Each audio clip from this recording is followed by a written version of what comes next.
All right. Hello, everybody. This is the moment you guys have been waiting for. This is SCR2017 Killer Instinct Top 8.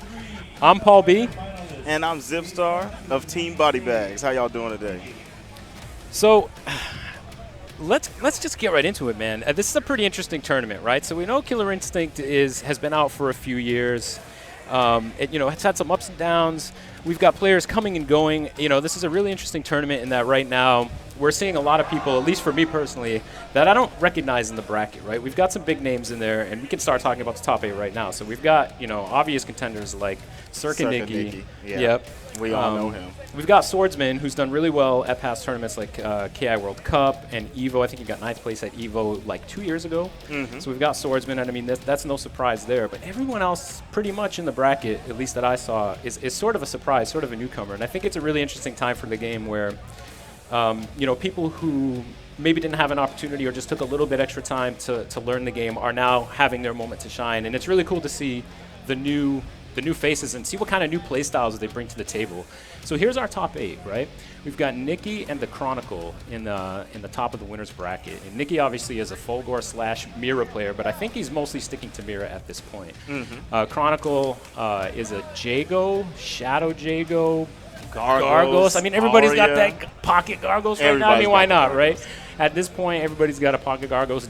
The Chronicle is definitely rocking that Gargos these days. Jackal, I think, is pretty much straight up Gargos. Strictly Gargos. Strictly Gargos, right, yeah. A little bit of an idol, but he's a Gargos at heart.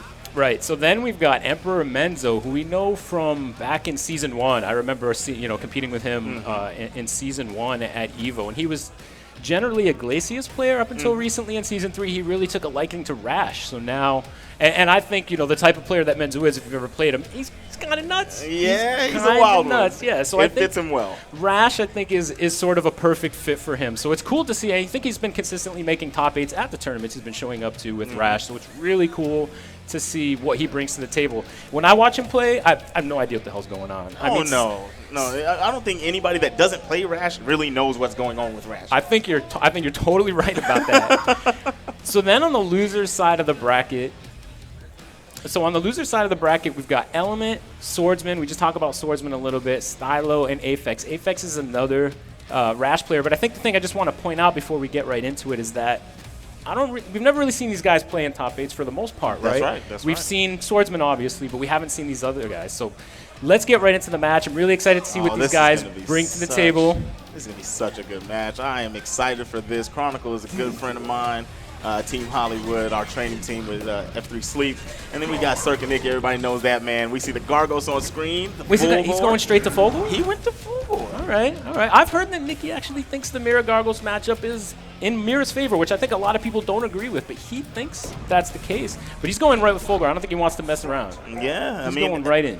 Well, if he can reach Gargos at the pinnacle of his jump, that's a really good sign in a matchup. So I think I like what he's doing here. Right. If you can contend with the Psycho Demon block recovery decently, I think that's usually where a lot of players struggle. So here we go. Let's get right into it. All right. And Nicky on the attack gets caught with a low medium. All right. So this is going to be a good spot for the Chronicle to start the Gargos Vortex, but Nicky's footsies gets him out. All right. What's the mix-up here? This is really strong positioning for Nicky, but he gets turned around. That was a great move to put on him in the corner. And he's going at him again. Oh, he didn't do the light DP after that Psycho Crusher. After you see that, you think he's going to do that every time. Yeah, I don't think that was an intentional shadow counter, but it really worked out for him. And he's getting slowly pushed back to the corner. Nice break. I think that Chronicle should establish a zoning game first before he gets this going. Get some minis on the board. All right, this corner positioning for Gargos is really scary. Minions out. All right, you got the one, and that's exactly what he wanted right there. Nice bait on the DP. And another whip DP from Nicky. Yeah, so here's the thing with Gargos. Once the minion is out, even a DP is really not that strong of a move unless he connects with both Gargos and the minion, and that's really not happening, as you can see for Nicky. Chronicle's got his number on those DPs also. What we're going to see, command grab? It's all good. He's got him locked up. Going to get some nice damage. Oh, no! He goes for the command grab reset, but gets a read on from Nicky. So he's going to turn this around now. And Gargos still has a super armor, so only heavy hits will actually count your throws. Instinct's Doing over. the zoning like he needs to do right now. But Nikki got right through with a couple fireballs. All right, and now we're in a bad spot. When you're in the corner game, overhead, just like what we're talking about. Gotta guess. So we can already see it. Nikki has a DP, which should be able to deal with the Cycle Crusher recovery pretty quickly. This might be, okay, good break. Just extended that combo a little too long, and now the corner pressure's going, and that DP's gonna catch every single time. Yeah, Nikki's sort of just caught his groove. He's sort of just waiting it out. He's letting Chronicle hang himself at this point. At some point during that game, I think Chronicle realized that Nikki wasn't dealing well with the recovery of the air Cycle Crusher, the move that spirals out of the air. Overhead. So he sort of just kept abusing it. He sort of got stuck in that tunnel vision of that game plan. But Nikki did adjust towards the end and started just DPing it every time. Every single time. And then we saw at the end there, he pretty much was just waiting for the Chronicle to do something, wait it out, punish it, get it done, and that was pretty much how he ended the round. Yeah, once he saw he had that health lead, he said, I mean, there's nothing you can do that's safe enough. He just punished him on all of it, close out the game. And now we're going to get Arya. This is a really good pick. Arya Fulgore is a really good pick. This is largely considered to be top 3, maybe the best character in the game by the community for a long time now. This character's been relatively unchanged, pretty strong since the end of Season 2 when she was introduced. But Fulgore is probably one of the characters that does better with her, I think, against her. So we'll see if Nikki has the matchup knowledge. Not a popular character, not a character we see a lot, not a character that top players generally get a lot of experience against. So we'll see how he deals with her. And Chronicle does have a wild Arya.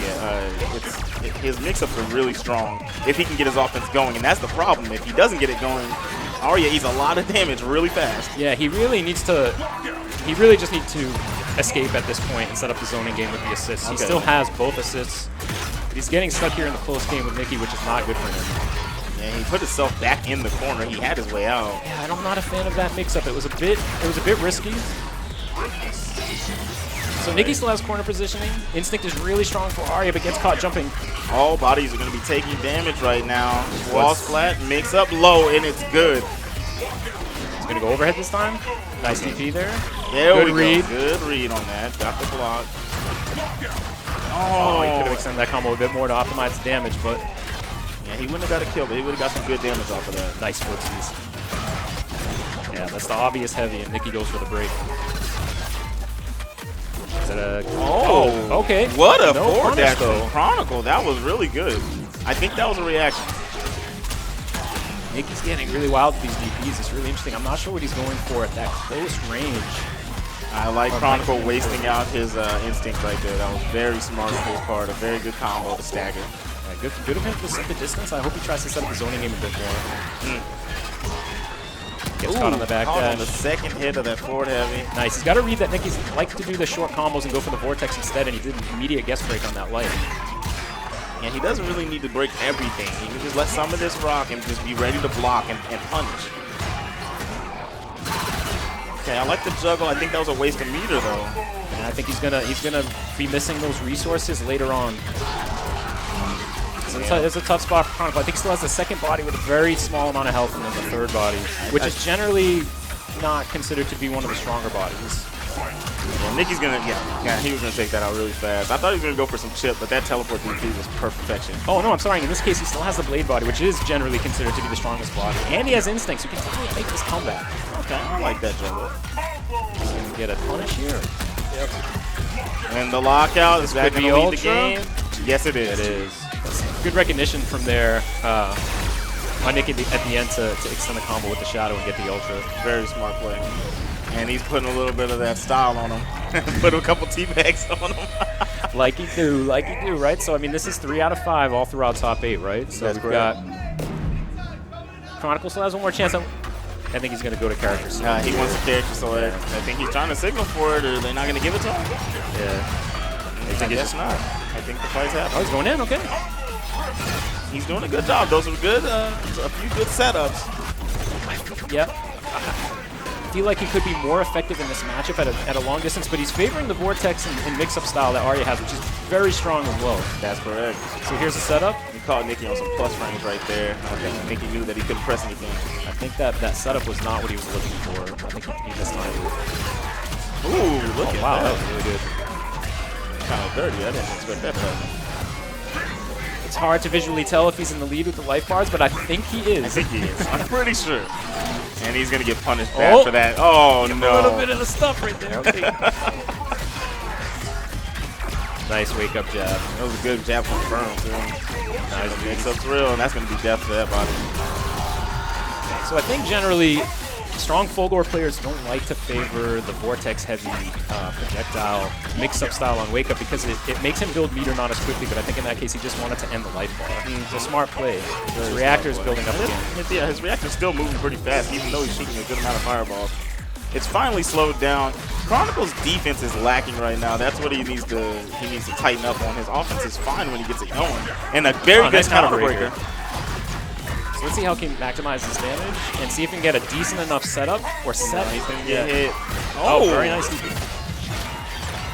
Nice cancels. Really good blocks from Nicky here. I think it would have been. He was probably thinking a DP was going to come out as this Ultra. Nice break. He needed that break. He still has a chance. Nicky has to get something right now. No, he wanted the landing frames. No good. Nicky's going to get a punish. That is punishable on block. Unlike a lot of shadow moves, some are plus, some are 0. He didn't have meter to shadow counter, but that is one of the few shadow moves in the game that is actually just straight up punishable. Free blocks. What are we going to get from Chronicle? He's scared. He's getting caught in the vortex. Oh, what a button from Nicky! Wow. That was... I saw some fundamentals come out there. Really happy to see some nice footsies. So what usually happens in situations like that, especially with more experienced players and like inexperienced players, and we were talking about that, right? A lot of the guys here are sort of new to top 8. Nicky is not, right? That's right. And you can almost immediately see in that situation, the Chronicle, when both players are sort of at neutral, and they're both in danger, both of the players sort of get scrambly, right? And they get a little crazy. You could see the experience just come out there from Nicky. Well, he mostly just stood still and let the Chronicle kind of hang himself, right? Chronicle he did got that a little at the close of every round. He did that at the close of most of the rounds at this point, but it was great control from Nicky to see that he's just going to sit there and see, like, I don't need to do anything right now. I can sort of just play footsies at this range and try to confirm into Ultra, and that's exactly what I did. That was a really strong play.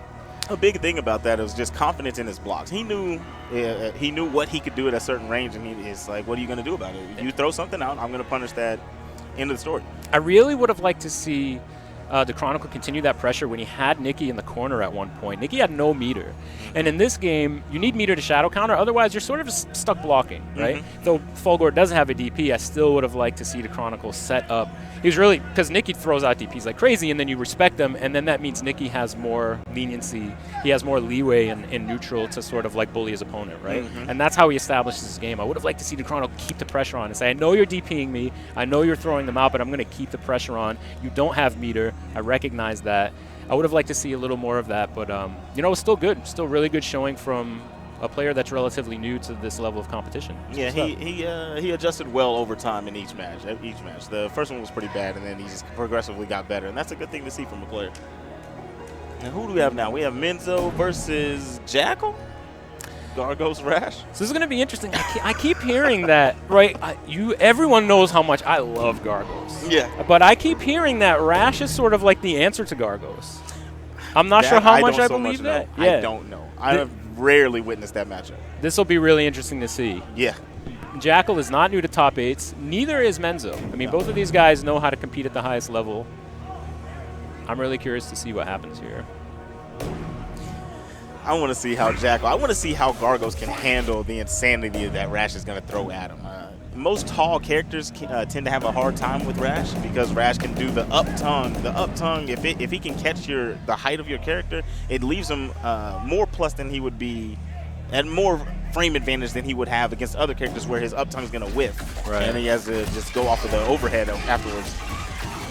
I want to see what Gargos can do about it. Yeah, I mean, obviously, I think for the most part, the neutral game is going to be in Gargos' advantage. But the knockdown game, who knows, actually. There's never a neutral moment when you're fighting Rash. It's generally just tongue flying around, ball, all this stuff. I don't think neutral exists when Rash is on the screen. So we'll see if, and that's really what Menzo needs to do in this matchup, because as soon as he starts respecting the neutral too much and letting Gargos do what he wants to do, that's when he loses. He needs to go in and take every opportunity he can to get in. Yeah, standing heavy kick from Gargos. I think that it has enough invincibility frames, upper invincibility frames, that it will be able to get Rash off of him whenever he's putting on that pressure, the tongue pressure. Okay. So I want to see how Jasco wants to handle this, because if he's aware, he knows more. If he's aware of that, if he's aware of that, I've seen Sleep do it before, so we'll see what we get. I mean, we know these Gargos players out here. I don't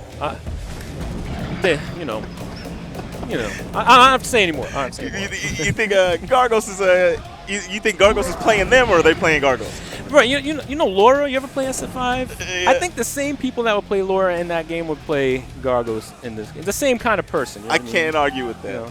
It's the kind of person that you go out to lunch with or something like that. And it's like, yo, man, I ain't got any money. It's like you just finished. You're done. Like, what else? And why are you telling me now?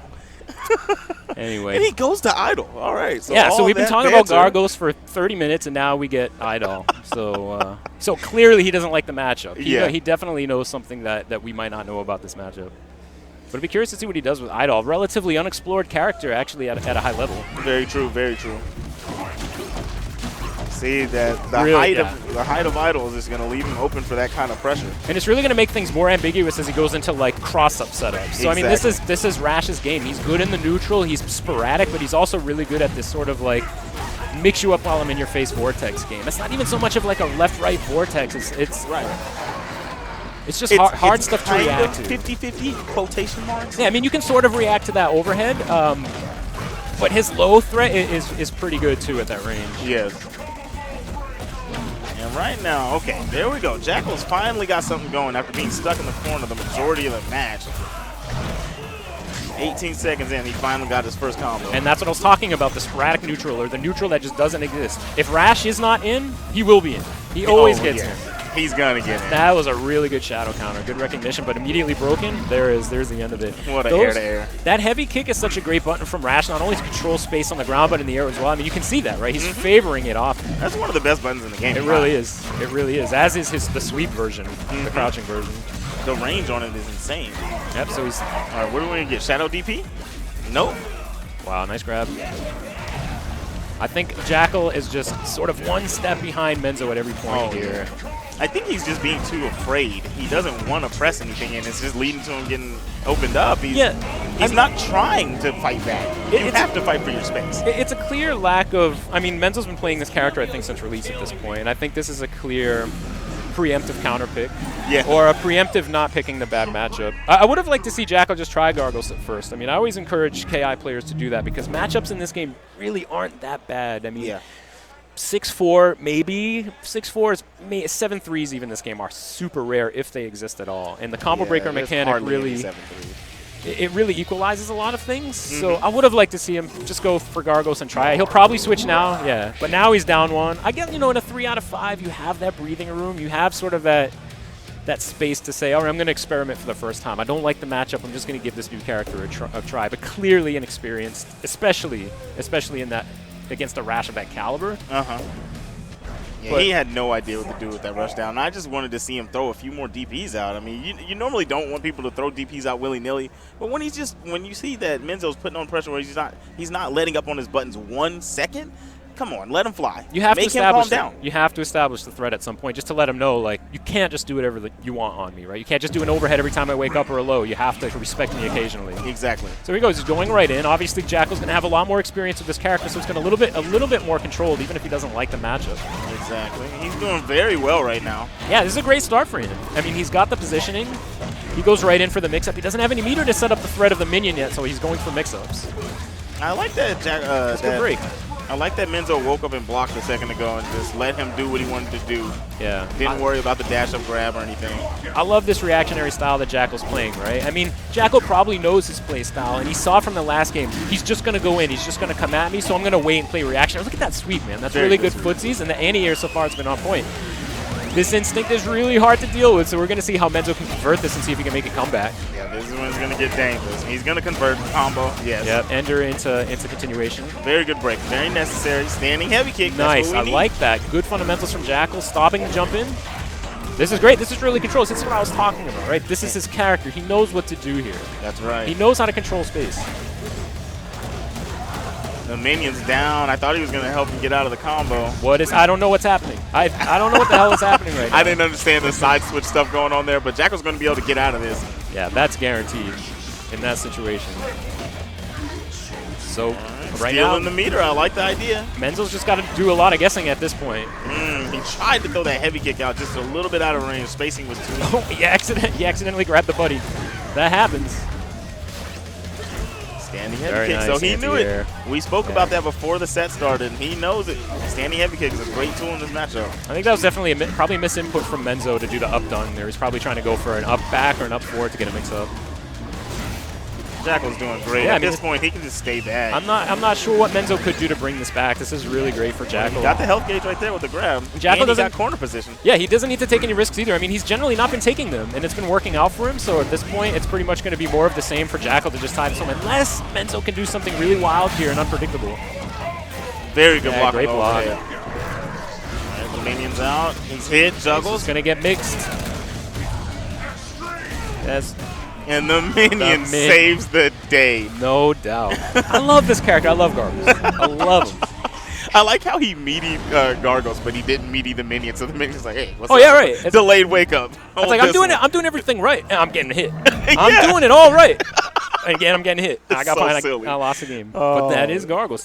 That is what the minion provides for you. That is right. So I mean, Menzo could switch characters here. That was pretty. I mean, that was pretty convincing. It got a little closer towards the end. That was pretty convincing. He could go to Glacius, but I don't think so. Need for him to switch. Yeah, I don't either. I think if he was smart, he would just stick with it. Yeah, I think he should just stick with it. Even though I do think that Glacius does very well against Does Gargos. he? Okay. I think so. I mean, you can contest him in the air. You can keep him. You can keep him grounded. Even if you whiff a shatter, the speed of Gargos' jumps, you can just whiff the shatter and then come up with him with a jump heavy kick. And still have time to react. So yeah. But like I said, he did very well with. He knows this matchup. Yeah, I wouldn't switch. I think if things went now, I mean, Jacko obviously knows something, right, about Menzo, and now things could go even worse for Menzo. At that point, it might be a good idea to switch, but we'll see. I mean, he's got the momentum right now. He's got the positioning. He's in the corner. This is such a hard place to be against Rash, and Menzo definitely knows how to control this. Oh, yes, he does. Oh, wow. I don't know if that was an intentional little shimmy, but I'm really excited right now. That was pretty incredible. So nice. Flip out into the low again, and Jacko's health gauge is getting depleted early on. Yeah, so activation of the super armor. Menzo needs to land a heavy, which is not that hard to do, actually. A grounded heavy, it's not that hard to do with Rash, since that standing heavy kick is so good. Oh, yeah. And again, we've got a conversion. And that's health gauge. Is that it? Okay, so this is a great adjustment from Menzo. Oh, yeah. Back into that corner position. Puts him right back where he wants him. Overhead. And the games begin. There it is, baby. You knew it. Good call. Does he go for it again? Oh, I like it. I like it a lot. I have never seen that. Missed it that time, though. This is a long road for Jacko, but I mean, it's not unheard of. He's got full meter here. If he can do this, if he can cast this out, set up another 1 or 2 setups, and the life bar. Shadow command grab into there. That would have put him right on the brink. Yeah, this might have been a mismanagement of resources on Jacko's part. Yeah, Minion's already got 2 hits on him. Yeah, what did he even break there? That was insane. Like I said, I don't know what the hell's going on when Rash is on the screen. Not many do. Okay, there we go. Okay, he's finally got the health gauge. Like I said, right, so this would be that time where 2 meter would just be really strong for Gargos, where he could set up a zoning game and try to play the long, slow game, but Menzo's already made a conversion here in the air, and he's probably going to try to catch this out yet. And really, Chip will do it at this point. Yeah, this is going to be game. A Ram's head on wake up will kill him. If Jackal does this, he's my favorite player ever, but no, it didn't happen. Yeah, that was a long shot. Look at Menzo. Menzo's feeling himself, man. But this is what happens with Gargos. Like, he's really strong. A lot of people complain about him and stuff like that. His zoning, mid-range, long-range game is solid. But if you can get him on the ground early and get a couple good guesses in there, you can maybe deplete an entire life bar. And we saw that happen. We saw that pretty much happen last game. And this might happen again this game. Yeah, Gargos is a character where you have to have very strong defense. He doesn't have a lot of ways out of things. As we see right there. Right. You have to sort of hold the mix-up. If you can't block it, and until you build meter to maybe shadow counter, but even then it can be baited. That's right. So this is a good turnaround. But that immediate break from Menzo is not a good sign. I feel like that was a huge waste of instinct, and now he's back in the blender. Good block, nice grab. Good grab. 1 million on the field. He's going to be hit. The punish. What's the Was setup? that open? What? All right, just controlling space. Didn't want to go for anything fancy. Letting the minion do his work. Very nice good recognition. Menzo's definitely been breaking a lot of these spots. So again, Gargo's not a character that does like crazy damage. So we've still got a little bit of work to do here. He honestly does 4 damage at this point. They've nerfed him so many times. Yeah. But I mean, he has a lot of other strong tools to compensate for that. So that was a smart move by Menzo. Did you see that turnaround tongue on the minion? Gets a meter and put a hit on him? Nice, that was brilliant.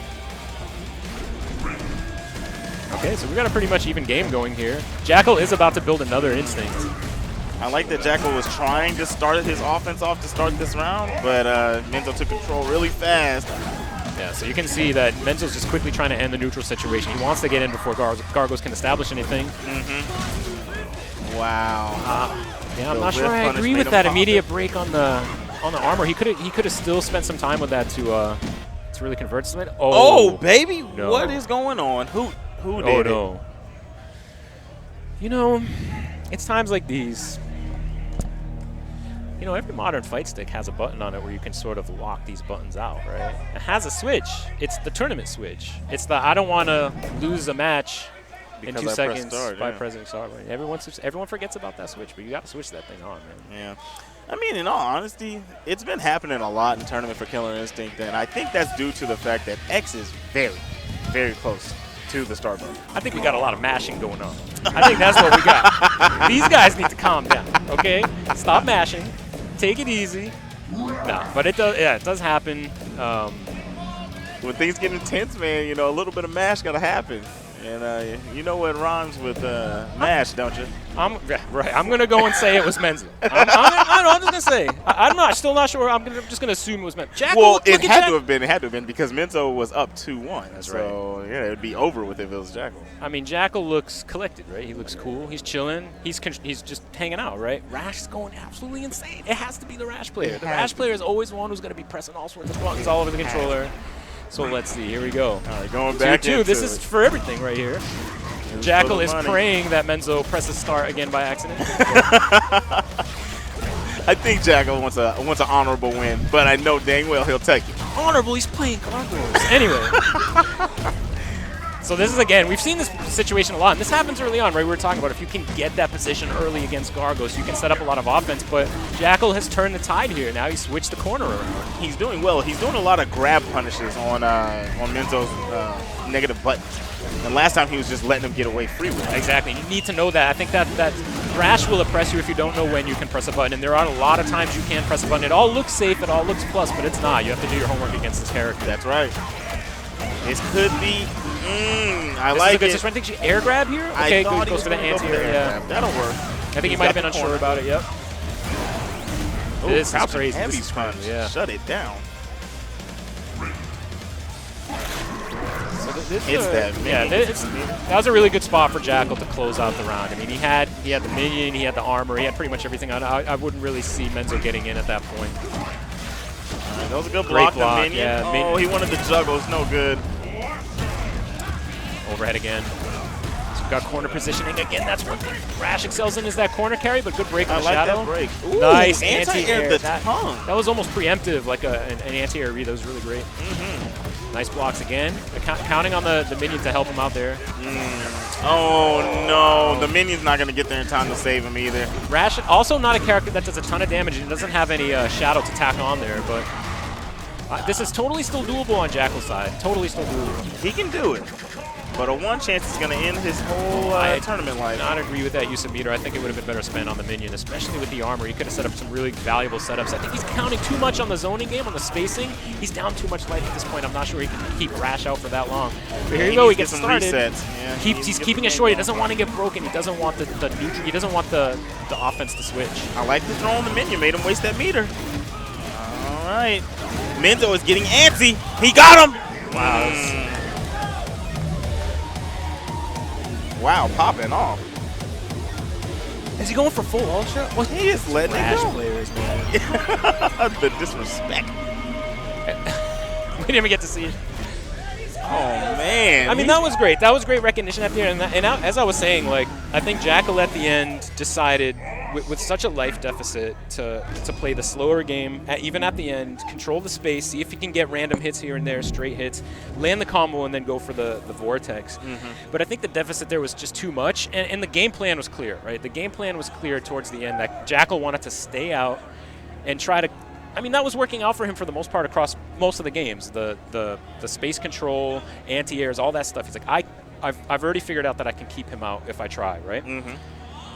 It was very clear that that was going to be his game plan to the end. And Menzo quickly recognized that at the end and did a move that had armor to just sort of go through it and finish it off. I think that was a smart move by Menzo. I would have loved to see a more aggressive switch around there at the end.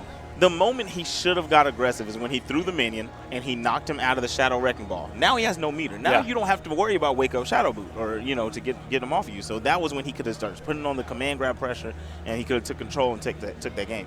But we saw how it played out. Yeah, just like we talked about Gargos having a hard time when he's on the ground unless he has, you know, meter to do a shadow counter. Rash has the same problem. He has no invincible reversal without meter. So if you can get him on the ground and get him to stop flying around, you can mix him up. You can do a lot of stuff, and Gargos definitely has that mix-up game with his command grabs. Command grabs, minions, all that. Yeah, it gets dirty whenever he's putting the pressure on. So here comes some biased commentary. What you got? We've got Swordsman coming up. Swordsman 09. Look at those shoes, man. Look at those shoes. So I think you guys, if you know Killer Instinct, have obviously figured out who this guy plays. He's a Cinder player. He's done really well in the past. He got 9th at EVO the first time he went. I think that was like 2 years ago. He did really well at KI World Cup. I would really like to see him take this entire tournament. I think if anyone could take Nikki out here, it'd be him. I think Swordsman has an opportunity to turn things around. His opponent, on the other hand, plays Hisako. This is Element.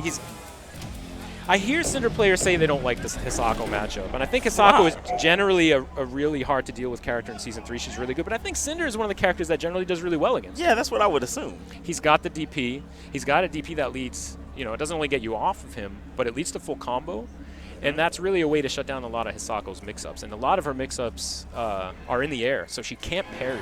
Yeah, correct. So let's see what happens here. That is one thing that Element is fond of, is that teleport. So if Swordsman catches hold of that quick in the early goings of the game, it'll be a dangerous deal for him. Yeah, it's interesting to establish that so early because I think, you know, Swordsman's obviously going to be looking out for now. But that was a really good counter there. This is going to lead to some pretty significant damage. And now Hisako gets a setup. What's it going to be? Overhead or low or command grab? Same side. He tried to jump out there. Yeah, he held up. Yeah, I think he's just generally trying to get away from the mix-up. Hisako's a really scary character when you're on the ground. Yeah, and I will say that Cinder doesn't have the buttons to really contest her on the ground. Not many characters do, but Cinder is at a real deficit when it comes to that. Wow, yeah, you're totally right. That was a crazy shadow counter. Good break on the light, keeps him alive just a little bit longer to maybe turn this around and get a little bit more damage before his life bar ends. He wanted to catch that Inferno into Shadow Trailblazer. I think what we're seeing is what you were talking about, right? What buttons does Cinder have, or what tools does Cinder really have on the ground to contest with this dash and these really great normals that Hisako has? Not a lot, right? I think Cinder needs to play a little more in the air. We're seeing him get caught on the ground over and over with these normals and this dash. And there we go, a really great bait on the DP. Yeah, that was very good patience there. Got the counter breaker. He's got quite the read on Swordsman at the moment. I mean, this is going to bring him pretty close to death. Let's see if he's going to go for the wall splat and then maybe go for a mix-up to try to end it. It really doesn't matter at this point. He has such a life deficit, he can kind of just do whatever he wants. Yeah, he can close this out right here if he wants. And he just goes for the DP. Missed the manual. But yeah, didn't get it confirmed there. Yeah, he was not worried about that DP. I mean, this is all still very much okay for Element. I don't think anything can really happen here. Cinder is also sort of a low damage character without some of the damage-inflicting mechanics that he has with potential damage, which I don't think he'll be able to establish here. It's just too far of a road. We saw Element try to go for the recapture there to end it, but he missed the instant air on wheels in. Wanted a nice little sweet juggle, but it didn't work out for him. But he's going to lose a health gauge. Yeah, he's going to get the bar here. I mean, I don't know how far it's going to take him. Okay. There you go. All right. That was a good air-to-air there to close that out. Now, what I was going to say is if Swordsman got one opening and got like a level 3 burnout ender, I was going to say, okay, hold on. Yeah. That could have happened. That is a bad way to open this up for Swordsman. Look at that damage. Level 2, and we're going to eat 31 meterless to start the game. I think it's a really good immediate identification from Element that, all right, Swordsman last game realized that he can't really play on the ground too much. And you saw at the end of the game, he started going to the air more. Element immediately realized that at the opening of the round and went for an air on Liaison to get that recapture right out of the gate. So that's already really good preemptive adjustment on his part. We can see he's just throwing out shadow counters now. Getting caught by that Inferno, the teleport. Oh, no. Oh, he just kind of waits it out. Wasn't sure he was going to get the hit.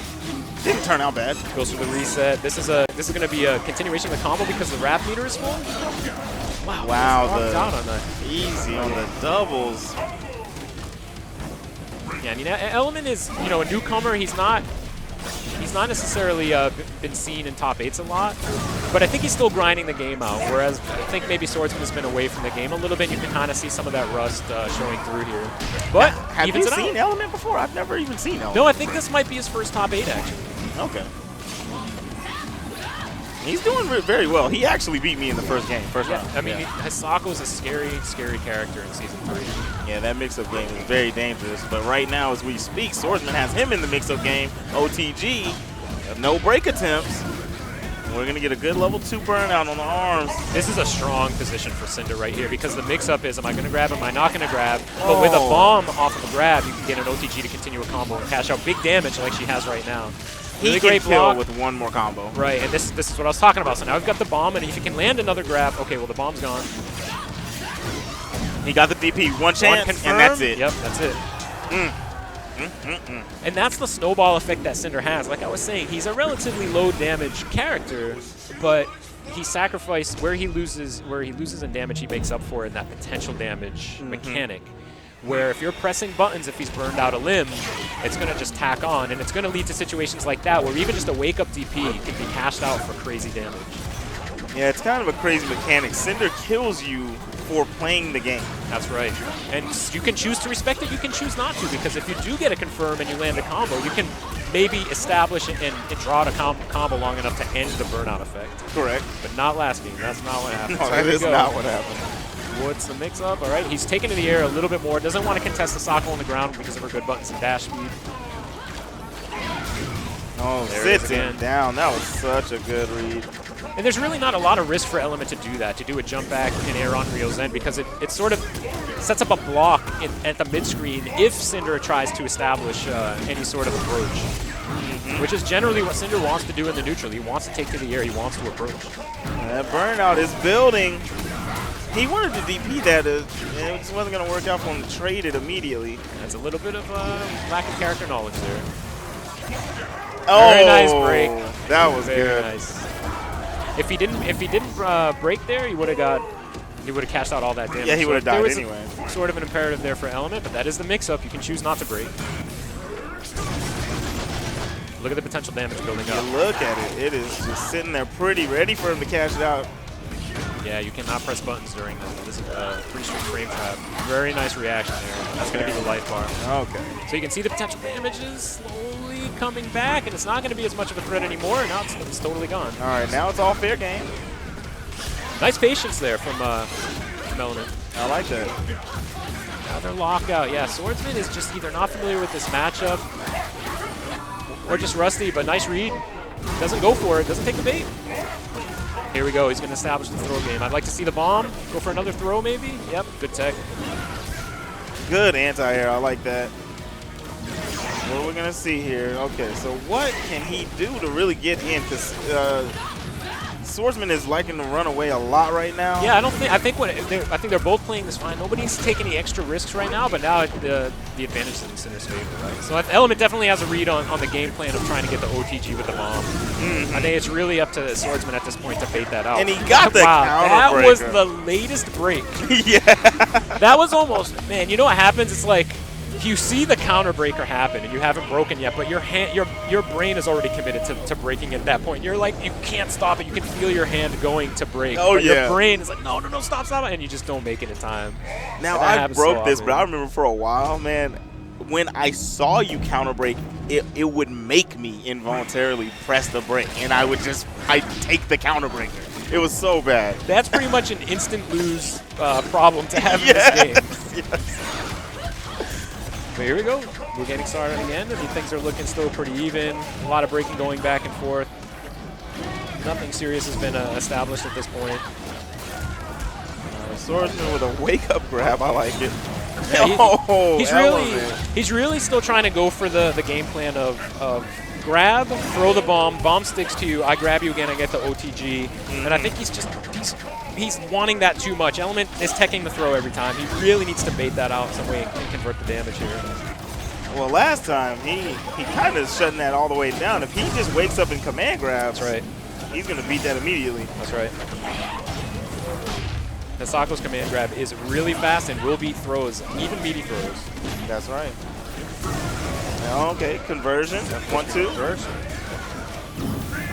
No chance to break on the mediums. Catch them. 1-2. I like it. Yeah, good patience there from Swordsman not to counter break. That is a situation where a lot of people like to break, especially with that amount of potential damage. Yeah, I don't think Swordsman needs to take any risks here with breaks. Just let it happen. But Element quickly identified that patience and took advantage of it. Yep.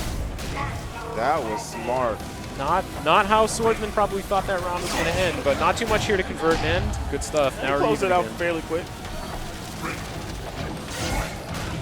All right, Element trying to stay alive here. You know, if he loses this is it. He's going home, and he's still poised. He's still playing this game the way he wants to play it. All right, I like that. Caught the landing frames. Good break. Yeah, he's trying to go for that. Is a full screen low that you can confirm into a shadow move. Here we go again. Let's see if he can maybe bait it this time, or he's just going to go for the mix-up. Really good stuff. Yeah, he had to change that up. Element knew. You know, I think at that point he might have been he might have even tried to tech there. He might have been just so conditioned by what was happening. Good stuff. Trying to stop the air approach with the up fire. Oh no! Look at how that potential. Yeah, damage this is good. Oh, that was a miss right there for the air confirm. This could be really bad for Swordsman. Good break. Element, what are you gonna do about it? I like the command grab. No, that was the regular grab, right? Oh, that was a regular grab, correct. Alright, Element. Yeah, this is a really tense moment. I mean, with the resources that are on the screen, it really could end for either of them pretty quickly. In an instant. If you see the lockout. Yep, here we go. This is going to be Shadow, and he's probably going to add another hit in there. Oh, that was totally unnecessary. Did he sell the game? No, he didn't. That was an opportunity for a counter breaker right there. Okay, I like the break by Swordsman. He needed that. Good control, good control. Okay, we've got the confirm. The brakes are going wild right now. Liaison's going to miss. Yes, I think he was. This is going to confirm. The light again. The light again. A lot of players like to do the light as a link and go to ultra. And he got it. There he goes. That was pretty wild there at the end. I'm stressed out. I'm not even playing. But that was good control there at the end. I think we saw. I mean, Element's a relatively new player to top 8s. I've never seen him play again. I've never seen him play before at this level or anything like that. But it's pretty good control there at the end. Things, like I said, usually get pretty scrambly when both players get into danger. But we saw a lot of breaks. They were both very poised. Yeah, the breaks were there. The breaks were good but calculated, right? And a lot of people. Right, your brain does this naturally. You get an opener, and you're going to go into ultra. You want to do the quickest thing possible to try to avoid any type of reaction. And I think people in that situation forget that the other guy knows you're going to do the light, right? Because that is the light button. You either do a light manually or you do a light auto double. A light auto double will be a lot easier just to get you in there, and you don't have to do the timing of the light manual. We all know that it's a tendency and it's a habit that a lot of us have. So even though it looked scrambly and we saw a lot of breaks happening back to back, a lot of that is just sort of player knowledge and game knowledge, having acquired that over time over the years of playing the game. That break on the launch heavy, that thing has so much. I mean, it was just on the screen for so long, but that also might have looked like something that was like totally random or scrambly, but totally calculated on Swordsman's part. And he took the risk. He took the risk to break it. Yeah, it was good. That was a really good game. He had that game, man. When he locked him out, all he had to do was throw the shadow on there, and then shadow possession. That would have killed, right? That would have killed, but that's the game we play. And another game I like to play is, old school games or any type of video game need that I have. I go to World 8 Video Games. They're out in LA. You can follow them at World8LA_ on Twitter and World8LA on the Facebooks. Get your collectibles, all that good stuff. And use promo code SCR2017 to get the Hadouken plush for $14.99. I would sleep on that. Do you think it's big enough to sleep on? I think so. If it's big, I think I'm getting one like right now. Well, That's pretty legit. If it's a Hadouken, I mean, wouldn't they want it to be the size of like coming out of your hands? That's true. Yeah, it would be pretty big. I'm assuming. I'm speculating. All right, so we've got Circa Aphex. And Stilo. Again, Circa Aphex has been definitely in top 8s, but he's kind of showed up towards the end of the game's life. But his Rash is nuts. I mean, his Rash might even be crazier than Menzo's. It's really hard to deal with. He's the kind of guy that's going to take advantage of you if you don't know those spots we were talking about. Oh, yes. If you haven't done your Rash homework, you're just going to get hit. You probably won't even be able to play. Once Aphex starts, he is not going to stop. Right. I will tell you that right now. And we already saw this matchup happen. Yep, we saw this. Let's see how different. It's probably going to be a lot of the same stuff we've seen before with Rash just trying to get in and not let Gargos establish any of that space control. And Stilo is a zone-heavy Gargos player. Yeah, but he is not going to be able to establish that anytime soon. He's stuck in the corner against Rash. Oh, we got a little bit of teabag going on. I like that. I like this guy. All right, sign me up. All right, Stilo's getting exactly what he wants right now. Is he going to take meter? Yes, he is. Does he build a bar? Okay, still doesn't have positioning to send the minion out till now. Here we go. And let's see how he makes use of this thing. Oh, no. Hey, I like the anti-air by the minion. Said, no, sir, you're not getting anything started. Yeah, Aphex, it seems like Aphex might have a little more matchup knowledge than Menzo might have. He's picking his spots a little better. He's not just taking any opportunity in neutral. He's picking his spots really well. I like that. And it's leading to be this really close game. Look at that. He knows good recognition. Yeah, I mean, that's not random. He definitely had a read on the portal punch. Yeah. Here we go. He's going to convert. Oh, that was tricky. It looked like he was going to the overhead. Did he cancel the overhead? Mm-hmm. He canceled it. Oh, interesting tech. He did the 1-2 because you know the last one's going to come for the recap, and then he turned it into tongue medium punch. That was smart. That was sick. So the portal punch, correct me if I'm wrong, is technically considered a projectile. And he recognized the normal into portal punch and did a projectile invincible move, which was that forward advancing shadow we saw. I mean, this is just great. Like I said, there's matchup knowledge here for sure on Aphex's side. Wow. Yeah, and he's reacting very well. Yeah, picking his spots. He knows tendencies of Gargos players. It's all just really working out for him. His homework is paying off. Nice mix-up. Thought he was going to go on the other side. Get the recap. Oh, dirty. I like it. I like it. Very good side switch. He should get anti-air. Good anti-air, yeah. There we go. Okay. This is not impossible. This is not impossible for Gargos. Very true, but those 2 bars of meters might say otherwise. And with the matchup knowledge we've seen so far, I think he might find an opportunity here, but... There it goes. Oh, he nice snatched grab, him right through it. What is he doing? That's it. Not a fan. Not a fan of that. Not at all. I think, it's the risk reward, right? When you get to that point of the game where if you're wrong, it's over for you. Yeah. But you have a read, right? I have a read on the combo breaker. I'm going to go for the counter breaker. I have the read, but if I'm wrong, it's over for me. I just don't think it's worth taking that gamble at that point. It's really not. Yeah. If you're wrong, you just get broken, and that's not the end of the day. That's not the end of the game. You don't lose. All right, good start for Stilo. Very good start. Got to keep him out. Oh, no. I'm not sure if that was a misimport or if he was trying to preemptively react to something there. Well, he thought the tongue was going to touch the wall and carry him across, but it whiffed the wall, so he didn't pull. Okay. Those mix-ups are tricky. It's really hard to break these juggles. It's really hard to react to. He went for the hard knockdown once the reset. That side switch is still working out for him. Wow. Too much respect for Stilo there. Yeah, he's just sort of letting him do what he wants. Yeah, he has to press something. He has to do something. Yeah, another early lockout there. I feel like Aphex is messing with him right now. Because none of that's optimal. I think he's really just jacking around. I think you're right. And I like that. I like that a lot. It's always entertainment. Yeah, same combo. Same combo. Thought he might get another lockout there. Yeah. Hey, if it ain't broke, don't fix it, right? Yeah, that Shadow boot has a really interesting hitbox and sometimes can hit slightly behind Rash, which is what you saw there. This is totally... Yeah, okay. Great punish. Great punish. Very good. Great matchup on the wake up. That was very smart. I should be able to end this out here. Yeah. So it's interesting to see Aphex, who was picking his spots so well, now sort of getting a little stubborn. Yeah, he got a little confident, and now he's just, yeah, see, he's feeling himself.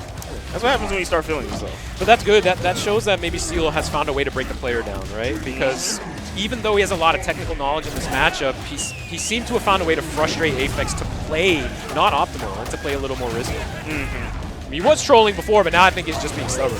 But it's good. It's working out for him. He's got him in the corner. He's going for resets.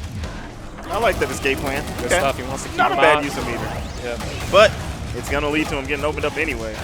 We saw both Aphex and Benzo make heavy use of that ball in neutral to sort of just bypass everything because of the armor. That seems really hard for Gargos to deal with. Yeah, it kind of nullifies the zoning game. And there's that approach again. Uses the armor. Good recognition there. Oh. He can convert this. This could be the end. He could have sat him down and went for a reset. I think that would have been a smart choice there. This is really great that Rash still hasn't built Instinct, but now he did. This could be a...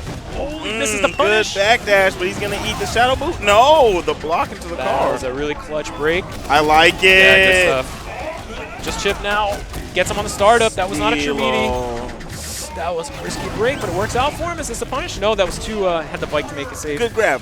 Yeah, good good awareness. grab there. I don't know if it was a panic grab or if it was awareness. Yeah, I don't know if he was still in recovery for anything there, or if... Yeah, I'm not really sure what happened there. I feel like Aphex could have still had advantage. He still had frame advantage. He did, but he went for a medium punch, so then it gave him like that little gap, little gap. I saw him rear back and try to come in for it and just snatched him. Yeah, I mean, probably like a reactive, just natural reaction to tech or something like that. So the grab was probably not the most intentional thing, but really worked out. That makes sense. That is a crazy life lead already. I'm not even sure what happened. What even happened to him? He's already lost so much of his health. I like that whiff punish. Yeah, that button is so good, man. Yeah, he baited him bad right there. So here we go. I mean, that's a good opportunity to turn around. Yeah, that's not going to work. Not at all. And waste the meter, yeah. And then took the little bit he gave him. Because now there's really not much Rash can do unless he establishes the neutral again and lands a heavy button. But he chooses to go for the minion. Yeah, he gave him space. I don't even think that he didn't need to do that. I don't think, with having Stone Skin, he should have just stayed on him. Yeah, I agree. That was his opportunity to get a comeback here. This might end up costing him the game. I like that. But he's keeping it slow. He's still playing reactionary, trying to just wait for Rash to sort of hang himself. But that was a good reaction there. That was a very good job with that move. It's kind of like we were talking about with Nikki earlier, like DP after the Psycho Crusher. Yeah, that's right. He throws that boot out, you can't do anything afterwards. Okay, he wants the minion again. Minion? The thing is if he's going to keep calling the minion, he has to protect the minion. The minion's just getting, look at that. Yeah, Rash has the tools to sort of nullify that stuff pretty quickly. I think he's probably not just playing at the correct distance. Yeah. Nice overhead. Hard to block. Minion saves him, gets it turned around, and that was probably did not even try to break. He was probably trying to just continue his combo, but when the minion hit him, it got him a lockout. That makes sense. Oh no, the really minion's on the ground. He's gonna eat some heavy damage here. See with the mix-up, if he's gonna go for instinct immediately. Yep, and this could convert. He could convert this. Oh, he's just gonna go for the mash out. And the whiff punish, Shadow. Oh, good break. He needed that. I think that's it. Yep. Steelo's been going for a lot of those early breaks. It's been costing him. It seems whenever he gets opened up with tongue from the air that he just sort of goes for it. He sort of just goes for an instant break. I think he's so not interested in being that juggle situation where it's impossible to tell, or not impossible, it's really hard to break most of that stuff. So he just doesn't want to be in that situation at all and tries to go for an early guest break. I mean, in all actuality, he really shouldn't try to break too much at all because we see that Aphex is dropping a lot of the combos for resets anyway. Yeah, not only that, Rash is a relatively low damage character without meter, so just let it happen, man. I mean, if he's already going for the low damage, short combos, let it happen and just wait for your turn again. Yeah. And he already lost his whole health gauge due to breaking early on everything. This is the natural, Gargos problem at the early start of the round. Yeah. If you don't have strong zoning sense with that character early on, it can be really tough from a defensive perspective. Yeah. So he's choosing not to take the instinct either, which I think is a mistake for him. He just hasn't even bothered. Wow. I think he's in his head. He's completely taken over this match. All right. Steelo's getting a little something going. He really needs to make a lot of correct guesses here, and I really would not give up that positioning. And that was unfortunate. That was a misinput, or he might just be sort of getting a little frantic now. Yeah. I feel like he should have popped that that instinct a lot earlier, and the counter break is going to seal the deal. But if he would have popped that instinct earlier on, after he got like his first combo, got it out of the way so he could get instinct again. Exactly. You know, and then just kept his pressure going. But even if not to make use of your instinct, when you're in a situation like that where you're in the corner, instinct even in this game is really good to just get a frame freeze and block a mix-up and potentially get the neutral back, even if it's just for that. Because being in the corner against Rash when you don't have an invincible reversal naturally without meter, it's just such a problem, right? You're going to lose a lot of your health bar. Just take instinct, man. And I think what we probably saw there in the last game was a bit of an experience from Steelo. I don't think he's classically been in top 8s that much. HyperX has been in a few at this point, and he's playing Rash, so he's just nuts. Yeah, that's probably what that was. We saw him just fall apart a little bit, but up until that last game there, he was playing strong. Steelo was keeping it together, playing a really strong Gargos game. He'll come back, he'll learn, he'll become a better player, and maybe not make those same mistakes in the last game. Yeah. There was a lot of things that HyperX adjusted to in that last round. He saw that, if you noticed in the round before that, he closed him out with the grab, right? In that last round, he kept trying to grab in that corner over and over, and he just kept getting that jump downtown, and that kind of sealed the deal immediately. That was, I say a lot of things, that was like the one thing he adjusted on, and it just demolished Steelo's first health gauge. It was interesting to see the progression of that match, which went from, okay, HyperX knows the matchup, and now he's being a troll, and now he's losing, and now he's just going wild again. But he didn't have that. It was interesting. He didn't have that same control going into like into the later games as he did like the first one. But it really worked out for him. I think maybe that's. He wanted to mix it up a little bit. He wanted to go nuts. I think it's the unpredictability of Rash that makes him so hard to fight. Like exactly. A Rash that tries to play like footsies and play really strong neutral on the ground is not that scary. You need to be kind of going nuts. You need to be kind of going all over the place and utilizing his entire tool set to make him scary. That's what really makes like, oh crap, I got hit. I thought he was going to cross me up, but he's on the same side. I don't know what's going on here. How do I deal with this? One thing, I don't really like Rash as a character, but I will say I do like to see when they put that spacing on you and they back up, put a shimmy per se, and then catch you with that heavy kick. That forward roundhouse. Man, that is so sweet. Footsies, man. I love it. Delectable. Fundamental, baby. So now we've got Jackal, Gargos, Swordsman, Cinder. And I think this is not a matchup that Gargos players like. And no. Two things. Gargos wins this matchup. You think Gargos wins this? Yeah. Oh, okay. I don't know. This is just what I've heard. But Cinder players, man, they say they lose to everybody, so I can't. Like, he's one of those characters. Oh yeah. Wolf, yeah, total loss. Hisako, definitely lose. Riptor, yeah, lose. Like, okay. Lose to the entire cast. Even though we saw a Cinder player win, what was it? Combo Breaker? Combo Breaker, yeah. Pretty good character. I would think the two things that would really neutralize Gargos in this matchup would be, obviously the reversal's really strong without meter, and converting that to a full combo is big. And the air approach with Fire Flash, I think is the name of the move, right? Or Inferno. I can't remember what the name of the move is. Inferno? I would think that would like make Gargos stay out of the air a little more, which is like where he can be so strong sometimes. And really is where players, if they don't have the knowledge, don't know how to deal with it. But well, here's what's supposed to be happening. Jackal was supposed to create space and start zoning him, and Cinder really can't do anything about it. Yeah. He can't do anything about the zone. But he can fly over it. And that's what I was talking about, where that Cinder ability can't fly over his zone. Well, Cinder can jump in the air and then do the Fire Flash, right? Or the Torpedo, right? I don't know what the name of the move is called. But it's a tool that he has to sort of circumvent the stuff that's happening on the ground from Gargos. And it can all meet him in the air and anti-air. I just feel like this is a really good tool. But yeah, I see it. Portal Punch is knocking him right out of it. So maybe not as good as I thought. Here we go. There's a lot of potential damage built up on Jackal if he can get in. He's being a little overzealous with it, though. Okay, good mix. Oh, wow. I feel like he baited it. I feel like he baited it with the delay, but then ended up pressing the button anyway. Yeah. This isn't going to be life bar, is it? No. Oh, nerf this character. It was. Please, somebody. Please 35%. Get him nerfed. Oh, that was good. He thought I was going to go on the other side.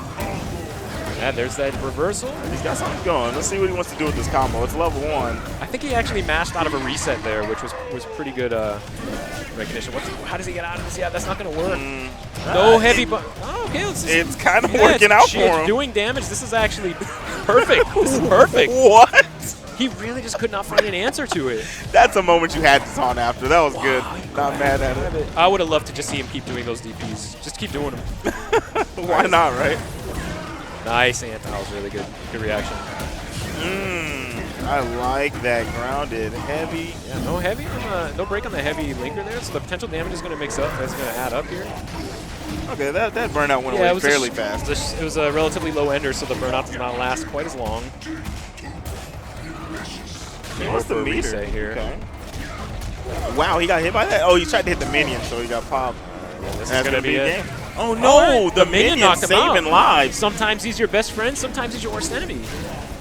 And chip damage is real right now. This could be. Yeah, you have to do some. Okay, but he can convert this, yeah. He's going to try to go for the recapture, just reset, yeah. Good stuff, yeah, see. I like that Jackal's not breaking Yeah, he doesn't really need to, and Swordsman knows that's why he goes for the heavy. He's going to wake up here, okay. Wow, he didn't do it. He's got the bomb. Can he get the OTG? Why is he doing this to himself? He's going to break the recap now, I bet. He tried to, but he got it locked out. He did it too late. If he goes in the shadow, he has the Ultra. And Counterbreaker, you have got to be kidding me, Jackal. That was great. That was good. See, this is what I was talking about with Swordsman. This is what I'm saying, all right? Swordsman clutches it out. He just does things like that, man. And, like, sometimes you're watching Swordsman and you're like, oh, this guy's just, I don't really know what his game plan is. Yeah. But in moments like that, right? I mean, that was lost. That was pretty much hopeless. That was over with. But he turned it around, and that was really good control and really good understanding of how people play this game to be able to capitalize on all that stuff. The heavy auto doubles, the recap, all that stuff was really good recognition of how people play this game. It was smart to respect Jackal as a player. He knew, he was like, he's a smart player. He's not going to break this. He doesn't have to. So he just let all the heavies rock. And Jackal being a really strong player too, you saw he knows that the break window on that recap is really big, and you saw he tried to break it at the end of the window to avoid being counter broken at the beginning, because most people who counter break, you can't counter break at the end of that window. You have to counter break somewhere in the beginning of it. So that was really good game knowledge, but he just missed the timing there. And maybe, you know, offline, online type of situation, he was not used to the timing, but yeah. He's trying to get that corner carry. He wants to get the mix-up game. He gets broken on the heavy. Too far on the DP there. Yeah, there he goes. He's instantly in. What's the mix-up? Okay. Interesting. Hits him with the fake DP, but then... Yeah, there's that late break. See, he got it that time. Super late break. Trying to avoid any sort of counter break attempt. Ooh, I like that instinct pop. Wow, really nice wake up. Good recognition. Stop it. Let you keep your instinct. I don't understand. Pretty much even. Okay. Definitely onus was on.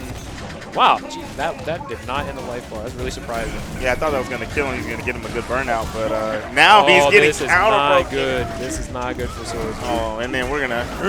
Oh, he didn't throw the meter on it?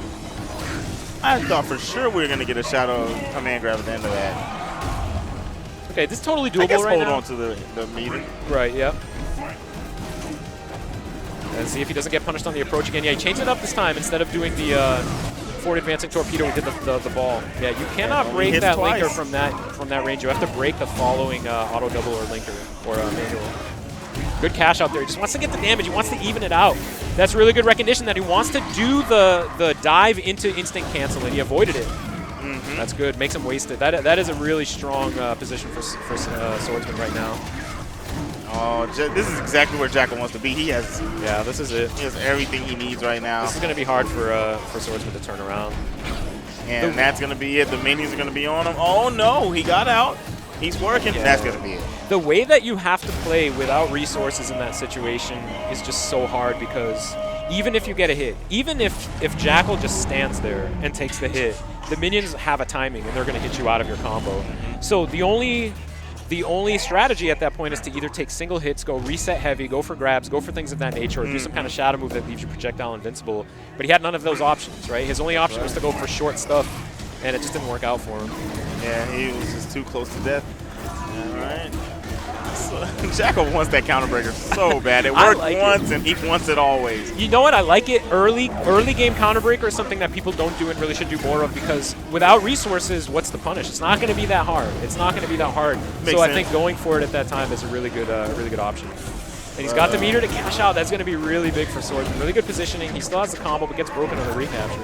I think the biggest problem with that early game counter breaker is that he gave up the positioning he had. He had the spacing he needed. Neither one of them have meter. He's going to be able to zone him out, and then he gave that all up, and now look at the life deficit. Yeah, you're exactly right. So, I mean, for Gargos, it can be troubling. It can definitely be troubling. Yeah. Good block on the sweep there with the minion coming in overhead. I don't think that is actually an overhead, right? I think you can block that ducking, or No. That is an overhead. Okay. Yep. That is an overhead. Tripped me up for a long while when he first came out. All right. Yeah, see, Swordsman now in this game is respecting even more, where in the past he's been sort of just trying to get in. That may end up being a problem for him. Too much respect there. It's just going to keep full screen the whole time. Jasco's just strutting his stuff right now. Good call on the light break. I mean, no reason not to at this point. And I'm really a little late on that DP. Yeah, I think on the approach there with the mix-up from the crouch medium, I could see a little more DPs coming out to stop whatever the next option is. Yes. He's pretty consistently going for something there. Yeah, I think he should go for a light. In neutral, he's throwing out, and for that punch, he's throwing out the heavy one. It's too slow on the startup. Yeah. All right, stare down. Right, here's the positioning. Jackal has no meter. Doesn't go for break. That's the mix up here. Wow, okay, just goes for the escape. Really good stuff. I like it. Not a bad idea. Reverse the corner position. That potential damage is building. If he has meter, if he just gets any hit on the air or on the ground, it could potentially lead to... That's like 30% now? What is that? I mean, it's big. Easy 30%. And he can convert that from an invisible reversal. Oh, and that could be it. Nobody missed it. Too far away. This could be it. The minion saving his life. He just throws it anyway just to get out of the way. Yeah, wow, exactly. he whipped the counter break. Okay. Yeah, cash it out. Good stuff. Counter. And he's going to get hit by the heavy. Oh, no. Good. This time awareness. DP loops? I wanted to see him again. That would have been a good look. This is a dangerous spot. Oh, wow. Okay, so this is... Swordsman needs this. This is for all the cookies. I mean, I think this is the right plan. If he makes the wrong guess, those bombs don't do enough chip. I don't know if this is the right plan. He's just trying to force Jackal into something, right? And this that's could be it. Yeah, exactly. And that was good awareness. He didn't want to take the chance there. I mean, he already saw. I mean, his approach has been stuffed so many times from that distance, but at full screen, not a ton that Gargos can do. I mean, he can do portal punches and stuff, but Cinder has that really good air option to be able to just sort of jump away from stuff and throw the bombs out. It's really good. What I was really looking for in that situation was a block on the portal punch, and because Jackal was giving him a gap between each one. Yeah. So block on the portal punch and then Inferno. Chip out. That's what I was looking for. But yeah, I think he was probably scared of a jump, which would have cost him the game. All right, he's got the bomb. He's going to get the OTG here. No meter to cash out. Misses the combo. And backdash in the corner, my favorite thing in the entire world. Nice, that's what I was talking about right there off the crouch medium. If he's going to go into the Psycho Crusher, he's going to go into the command grab. He might as well DP if beats both. All right, I like it. Yeah, let's see if he's going to do DP loops. Nope. No, he's not going for it. I think the crouch heavy would have stopped him from that anyway. Yeah. If Jackal would have just did it. That right there, that would stop those DP loops. Oh, wow, that was good. Yeah, that move is so good. Yeah, it really can shut down a lot of approach options and a lot of options that characters do from almost full screen. Ooh, caught by the light portal punch. He should have just cashed that out. He had enough potential damage on him. Good. That was a really good decision from Swordsman to take the opportunity there. I was about to say that this is what I was talking about, giving too much respect to Gargos. You end up just being in the corner, just getting hit by stuff. You have to take you have to try to get out. See, now that's what I'm talking about. Let's see some Infernos. That'll help him out a lot more when he's in that mid-range spacing. Yeah, I mean, that really sealed the round for him there at that point. Yeah, I think it would have been chip at that point or close to it. No meter to really do anything. And I like this careful approach. I like bomb, slight move forward, bomb again, see what you're going to do, then back up. But yeah, I mean, he had a pretty good window there to anti-air that. Oh, wow, he just did. All right. right, is that gonna that reach? Oh, I'm not sure what he was grabbing for there. Yeah, he wanted a handful of air. All right, both the minions on him. Back to the portal punches, but he got in. Yeah, that's a really good way to just get around all that stuff for the time being. But now he's sort of back in it. Another minion's back out. He's got meter. Okay, DP, real nice. Knocks them both down. Oh, made him whiff, but he jumped backwards. I don't understand the jump back. Good opportunity to knock the minion down for a hit while Gargos is on the ground for the combo breaker. What an nice anti-air, yeah. Can you convert this? Oh, but the minion! The minion said, get off me. DP? No DP. We're going to get a backdash, and we're going to get a catch in game. He probably thought he was going to get command grab there. Probably like he went for the backdash and just got hit with the crouch. I think it was crouch fierce or stand fierce? Crouch fierce. So what are we at? 2-2? 2-1? I am not going to lie to you. They have switched that score around so many times. That's true. I wasn't going to say anything. And they fixed it. So I think it's 2-2. Yeah, 2-2. All right, going into the last match here. All right, there we go. You know, and I don't see anything. I don't see anything wild happening on either side. I see a lot of matchup stuff happening. I see opportunities being taken. I see a lot of conditioning happen, and I see a lot of respect, and then a total lack of respect happening when it needs to. It's to say that I think both of these guys are playing this exactly the right way, and it really just comes down to this last game. Maybe some luck, maybe some 1 or 2 really good opportunities to make it happen. I don't foresee a landslide here, but you never know. No, they're both staying. They're keeping this tight. This is oh wow. I think something happened there and ruined his juggle. Ooh, almost got the one chance, barely missed it. Oh, I wonder what that was there. Yeah, I really wonder what he was really trying to get. Might have been a tech. Late tech, and it ended up getting the. Yep. I like it. Minion is down, but he hits him with a ground pound. One hit could. DP loops. Oh, I like the sweep. I like the sweep. Yeah, I think he's just trying to buy time there at that point. Okay, so he's finally got something going on here. I'm pretty sure that was a DP bait from Jack. Just saw him fly in just a little bit into that space and then flew back out and got it, but the minion knocked him down. That was a good grab by Jack. All right, so pretty even. Swordsman's got some meter to deal with all this stuff, and yeah, he immediately uses it. He doesn't want to deal with those minions. This is a really good situation for Swordsman. He drops a combo! No, he needed that kill. Oh! You cannot. Yeah, Jasco did not need to go for that. He had that little speck of health. If you die, you die. If you don't, then fight back. Okay, good positioning. No meter on Jackal's part. You got to take the mix-up, but he reads it. Yeah, I mean, it's been pretty much common of Swordsman game plan at this point. If he has the bomb, he wants the next grab. He wants to get the OTG. Especially with meter, he wants to get the cash out. Really good recognition from Jackal to say, I'm going to backdash and basically steal your turn away from you. Oh, I like that. I think that was a punish. Was that a punish? I'm actually not entirely sure. It looked like a punish to me. It looked like it. Okay, positioning again. He's got the minion. He's going right in. He wants the mix-ups at this point. Yeah, he's going for that light after that juggle a bunch. Almost every time. I mean, Jackal smells blood at this point. You don't see him backing out to zone anything out. It's a pretty significant life lead. I think he's figured something out here. That's it. And that was it. And you can see the tide change a little bit there, where Jackal sort of got near the corner and realized, like, I think I see something. I think I know how to take advantage of this. Instead of backing up and trying to play the slow game, he just went in for the mix-ups, and it worked out. I mean, he was pretty much on point every time. Swordsman was getting a little bit antsy, a lot of backdashes, didn't want to be in the pressure, and that's the thing about Gargos is he requires so much patience and thought in the neutral and matchup awareness that even when he gets on top of you, he has strong mix-ups, and at that point you might just be mentally broken down and you don't want to deal with any of it. You just start backdashing or doing stuff, and that jumping, yeah, plays right into Gargos' plan there. And I think that's what Jackal immediately realized at the end. He's like, yeah, he's done with this matchup. I'm just gonna finish it here. He's got really aggressive. So next up we have Chronicle versus Apex. This losers bracket at this point. This is loser side. Yeah, right. Apex started and losers. That's right. That's what was tripping me up. I thought Apex might have been in winners, but this is a continuation of losers of bracket. So Jackal moves on in losers, and we're gonna have Da Chronicle versus Circuit Apex.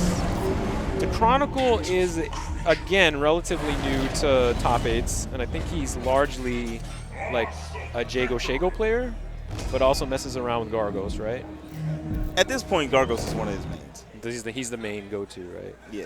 It's Shadow Jago is his main, and then Gargos is like right there with him. I mean, Season 3, if you're playing Shadow Jago or Gargos, I think Gargos every time. Unless maybe with the recent buffs that Jago got. If you've never seen Chronicles Shadow Jago, you're in for a treat. I actually hope he plays it, because his Shadow Jago is it's amazing. All right, you got me excited now. I mean, I've run into him in ranked, but I think he usually picks Jago, like regular Jago. Well, it's because you're a wolf, so he has to like play footsies. He has to play the buttons. Ain't nobody playing footsies. Ain't nobody playing footsies. Is it you or is it wolf? It might be wolf. It might be a little bit of both. I think it'll be both. We'll call it both. All right, see, he's going with regular Jago here, and I think I don't know about this pick. Jago Rash? I mean, we've seen a lot of tongue stuff starts happening. Yeah, it's DPs in motion. Right. So if you can react, if you've played the matchup enough to be able to recognize the situations, it seems obvious, right? You see tongue approach, and you're like, why aren't you DPing that? Why aren't you jabbing out of it? But in practice, there's so much happening, and your attention is diverted so much when you're playing against Rash that you just might not be able to get it every time. Yeah. And there he is, right? He goes right in, jabs you in the face, throws you, and you're almost in the corner. So yeah, missing about 15% health. Yeah, Chronicle's trying to get that forward roundhouse, get the frame advantage, put him in the mix-up. Oh, interesting. Cross-up, just mistimed the setup. Alright. Nice patience from both players. I like that. Yeah, just I think sort of feeling each other out at this point. Yeah. And he just goes for it. All right. Oh, okay, a lot of reaching out here. All right. He's got him in the corner. Good blocks. Just expected him to press something. I like the patience here from Chronicle, but he's open. Nice break. He wants to go for that one touch into instinct pop. Yeah, this could be. Oh, wow. He just lets the double go. Yeah, well, he doesn't have any meter, so probably why he didn't cancel instinct. Makes sense. I think he's waiting to maybe build a little more to get. Yeah, I like that. He just wanted to freeze frame, wanted to get out of the pressure like we talked about earlier. Same side, very nice. And there we go. Now he's going to get some of that good old health back. Be able to do meter ender here, get a little bit. And okay, well, maybe some tournament nerves. Yeah. I like that. He dropped the combo, but still had the presence of mind to do teabag. I don't know if you caught that. I like this guy. That's just the kind of guy he is. All right, I like those cancels on the fireballs. What a backdash, but no punish. All right, I like the throw bait with the tongue, but he gets immediately broken. I'm surprised at the pace that Apex is playing here with the neutral. Yeah. I think it's probably going to see what we're going to see what we saw last time: controlled, slow, neutral play, and then it's just going to go nuts. But against Jago, you have to be really careful. Jago hits hard in this game, and as always, in this version of the game, he still hits hard. And the life regeneration, it can be a big problem, especially against low damage characters, relatively low damage characters like Rash. Even though Chronicle's getting a few touches here and there, I think he's being really linear with the approach. Yeah, I mean, he's sort of just waiting, right? Yeah. And it's a good style, it's a good game plan. If he blocks tongue and DPs enough, every DP is what, like 10 to 15%? If it's a counter hit, it's like a crazy amount. Oh, yeah. And that's the only reason he's actually been able to even keep this as close as it is, because of stuff like that. Very true. But he's got meter, he's got instinct. This is one touch could lead into significant health regen for Jago here. And this is why you see Apex playing pretty carefully. But he's got him opened up. The instant lockout. Yeah, I don't think now. Of course, we do want to see that smart kind of play. You know, play some footsies, play the spacing game. I like the fundamentals. But at the same time, this is still KI, man, and you got to put a little bit of stank on it, man. You got to do something wild here and there. Yeah. Here and there. I've played Chronicle enough online to know that he wants to out-neutral you, and he wants to out-footsie you, and he wants to do all that stuff. But I think especially in this game, or really in any game, you have to be so strong with that particular skill set that if that's all you rely on, you're going to have a hard time.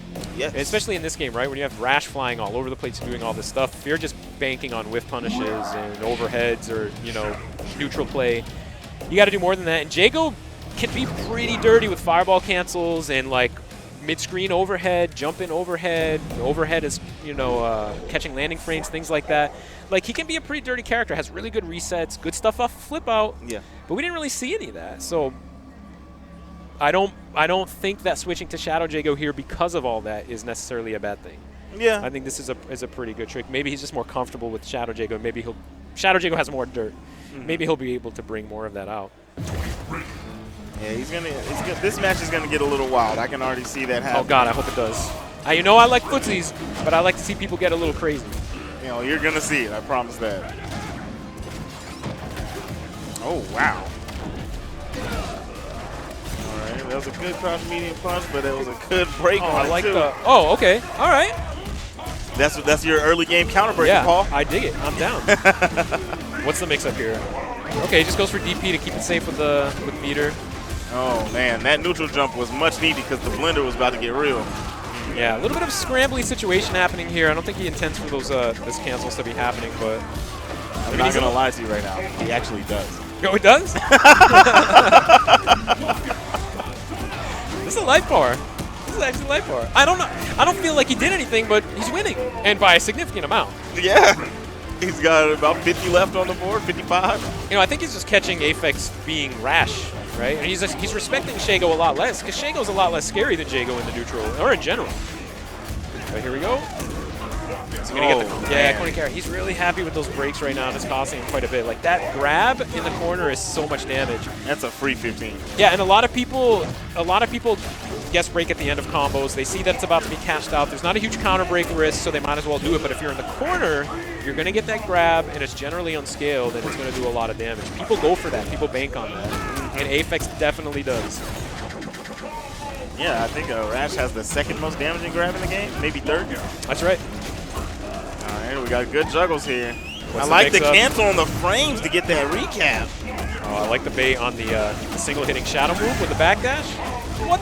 Okay. I don't know if that was intentional or a bug. It looked like he did an end. He got knocked out of the ender by the bite.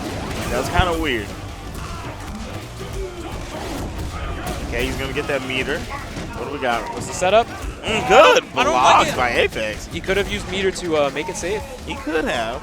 Shago has a mechanic called Surge that lets him use, I think it's a third of his meter to make some moves safe. What's the mix-up? Goes for cross-up DP. Hey, it's working for you. Ah, I see. Right. Yeah, that is intentional. It lets him get the juggle. DP. Yep. Good reaction. I like it. Very good stuff by Chronicle. So he went for meaty DP, which.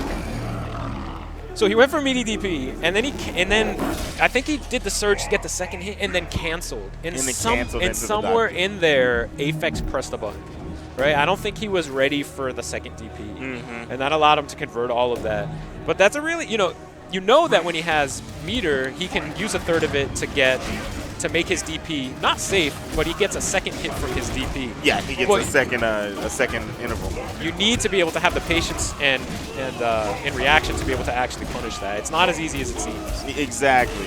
Because one of the scary things is if you let him get away with that first one, and then you get snatched up with a grab, and then it just turns into a whole nother blender again. That's right. If you're not ready to punish that, he'll just land and continue pressure. Yeah. This is really working out for Chronicle still here. Yeah. But Aphex has momentum, gets broken, resets the neutral, but he's still got the bike. The bike gets so strong, instant lockout. Oh no! Drops combo. Okay, he went for a reset. I'm not sure if he was confident it's confirmed, but this could be pretty big damage. That is some good damage. He's going to cancel. No, he goes for the backdash DP. Not a bad choice. It got him out, but maybe he shouldn't have surged it. Or maybe instant cancel would have been a good option there. That overhead, so hard to block. Yeah, there's that light situation we talked about, right? Yep. Life bar's low. He just wants to end the combo. Goes for a light. That's the natural reaction on both players' part to do a light. It's a DP here. Get a DP? He spins the bar. I don't know if he needed that, but...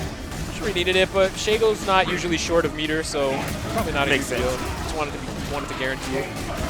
Yeah, cross-up DP. I mean, Aphex hasn't blocked that a single time. Honestly, I would have gone for it again. Nice. It's so hard to block it because you don't know if it's going to be the grab or the DP. Like, you honestly have to cancel. Or the dive kick, which has a slight delay to it, so it requires a little bit more presence of mind and reaction. I would like to see Chronicle just cross up DP over and over again until he blocks it. There's really no reason not to. It doesn't do a lot of damage, but if you can't block it, just do it. Here we go. Yeah. Mix up. Oh! I'm not mad at that. Yeah. A little too early, but I'm not mad at it. But he didn't convert it to anything, right? He just threw him. Yeah. So he wasn't really ready for a punish there. I like this juggle. Is this going to be able to? No, you can't recap that in any way. He doesn't have meter. What did I say? And look at it. Just keep doing it, man. And that was it. And you see, it's so dangerous because you don't know if it's going to be the DP or the grab. So the whole game, he switches side DP, right. DP. Very last one, it's snatched him up. It really is such a good mix-up. And actually, to Chronicle, there's even more. You can layer mix-ups on top of that cross-up on Wake Up. It's really such a good move. Oh, nice footsies. I like it. Okay. Yeah, and people say Shadow Jago doesn't have the best buttons. I mean, he's got similar buttons to Jago, which are some of the best in the game. Yeah. You just have to know how to use them. Exactly. And they do a ton of damage. Oh, Those yeah. Raw stray hit. heavies do a ton of damage. Oh, yeah. And that potential is just lingering. Is that a setup? Yes, okay, yeah, where is. he's doing the whiff kick. Okay. Okay, canceled in the freeze frame. He canceled the dash DP into Shadow DP. I don't know if you saw that. I wasn't even sure you could do that. There's a lot of things I'm not sure this character can do. Oh, no. I like it. I like it. No, you can't taunt when you're losing. Yeah, you don't get to taunt back to him. Yes, keep doing it. Keep doing it. This is exactly right. Oh, he just woke up and was mashing that light. Yeah, I mean, in the instant lockout, I think at this point the Chronicle knows he has such a life lead that he doesn't care to break. He's fine with it. He's just going to guess break and hopefully he gets out of it. Cash out, is that going to... Oh, yeah. He's getting DP. He went for the throw bait. Good stuff. Good patience on Chronicle's part. He stayed on the same side. I like this. I like the mix-ups. There's that reaction Surge got him. Yep. Nice Okay, block good in the overhead. block. -3, not punishable on block. Not by this character. It's -2 now. Oh, it's -2 now. Yes. Not punishable by anybody. I like it. Okay. Patience. Got him with the overhead. I like it. I like it a lot. You know, and at this point, the Chronicle has done so much different stuff to Aphex on his wake up that I don't think Aphex knows what to do. And I think he's just hoping. I think he's just hoping that, like that, right? He's just hoping that he tries something and it works. Actually, I think he was going for wake up Shadow Boot, but the cross up gave him the, he doesn't know what to do. Man. We saw pretty early on that Aphex had no idea how to deal with the dash through, right? And he just doesn't, he can't block it, and then instead of trying to block it from there, right? He just tried to do stuff. And that's when I think things started to go even more downhill for him. Because it's a guess on the block, right? You might guess right, you might guess wrong, but if you're just continuously trying to wake up with stuff, you're going to get punished. Oh, yes. Oh, yes. So, and then when you give somebody that opportunity to say, oh, so he really is just doing it now on his wake up. He's not trying to block at all. Now they can just start going wild with your wake up. And they're just getting free stuff off of it. And we saw that happen right there. That's what they're praying for, right? That's what those Shago players are praying for. When they do the relatively tame cross-up mix-ups initially to sort of see how you're going to react, they're like, okay, he's blocking. He blocked 1 or 2 of them. I can still surge and make it safe. Let me do something a little dirtier next time. Okay, he got hit. Now let me keep trying that dirty thing, right? He kept getting hit by dash through DP, which is not a big deal. You can't convert that to a ton of damage. But he kept getting hit by it. So now at this point, he was going from maybe 30% success rate of blocking those cross-ups to now like 0% because he's trying to mash out. And that's exactly what happened. Then it just snowballed out of control at that point. Yeah. So really, really impressive stuff to recognize that. So who do we have coming up now? Okay. This is a winner's bracket. This is winner's finals. Winner's finals.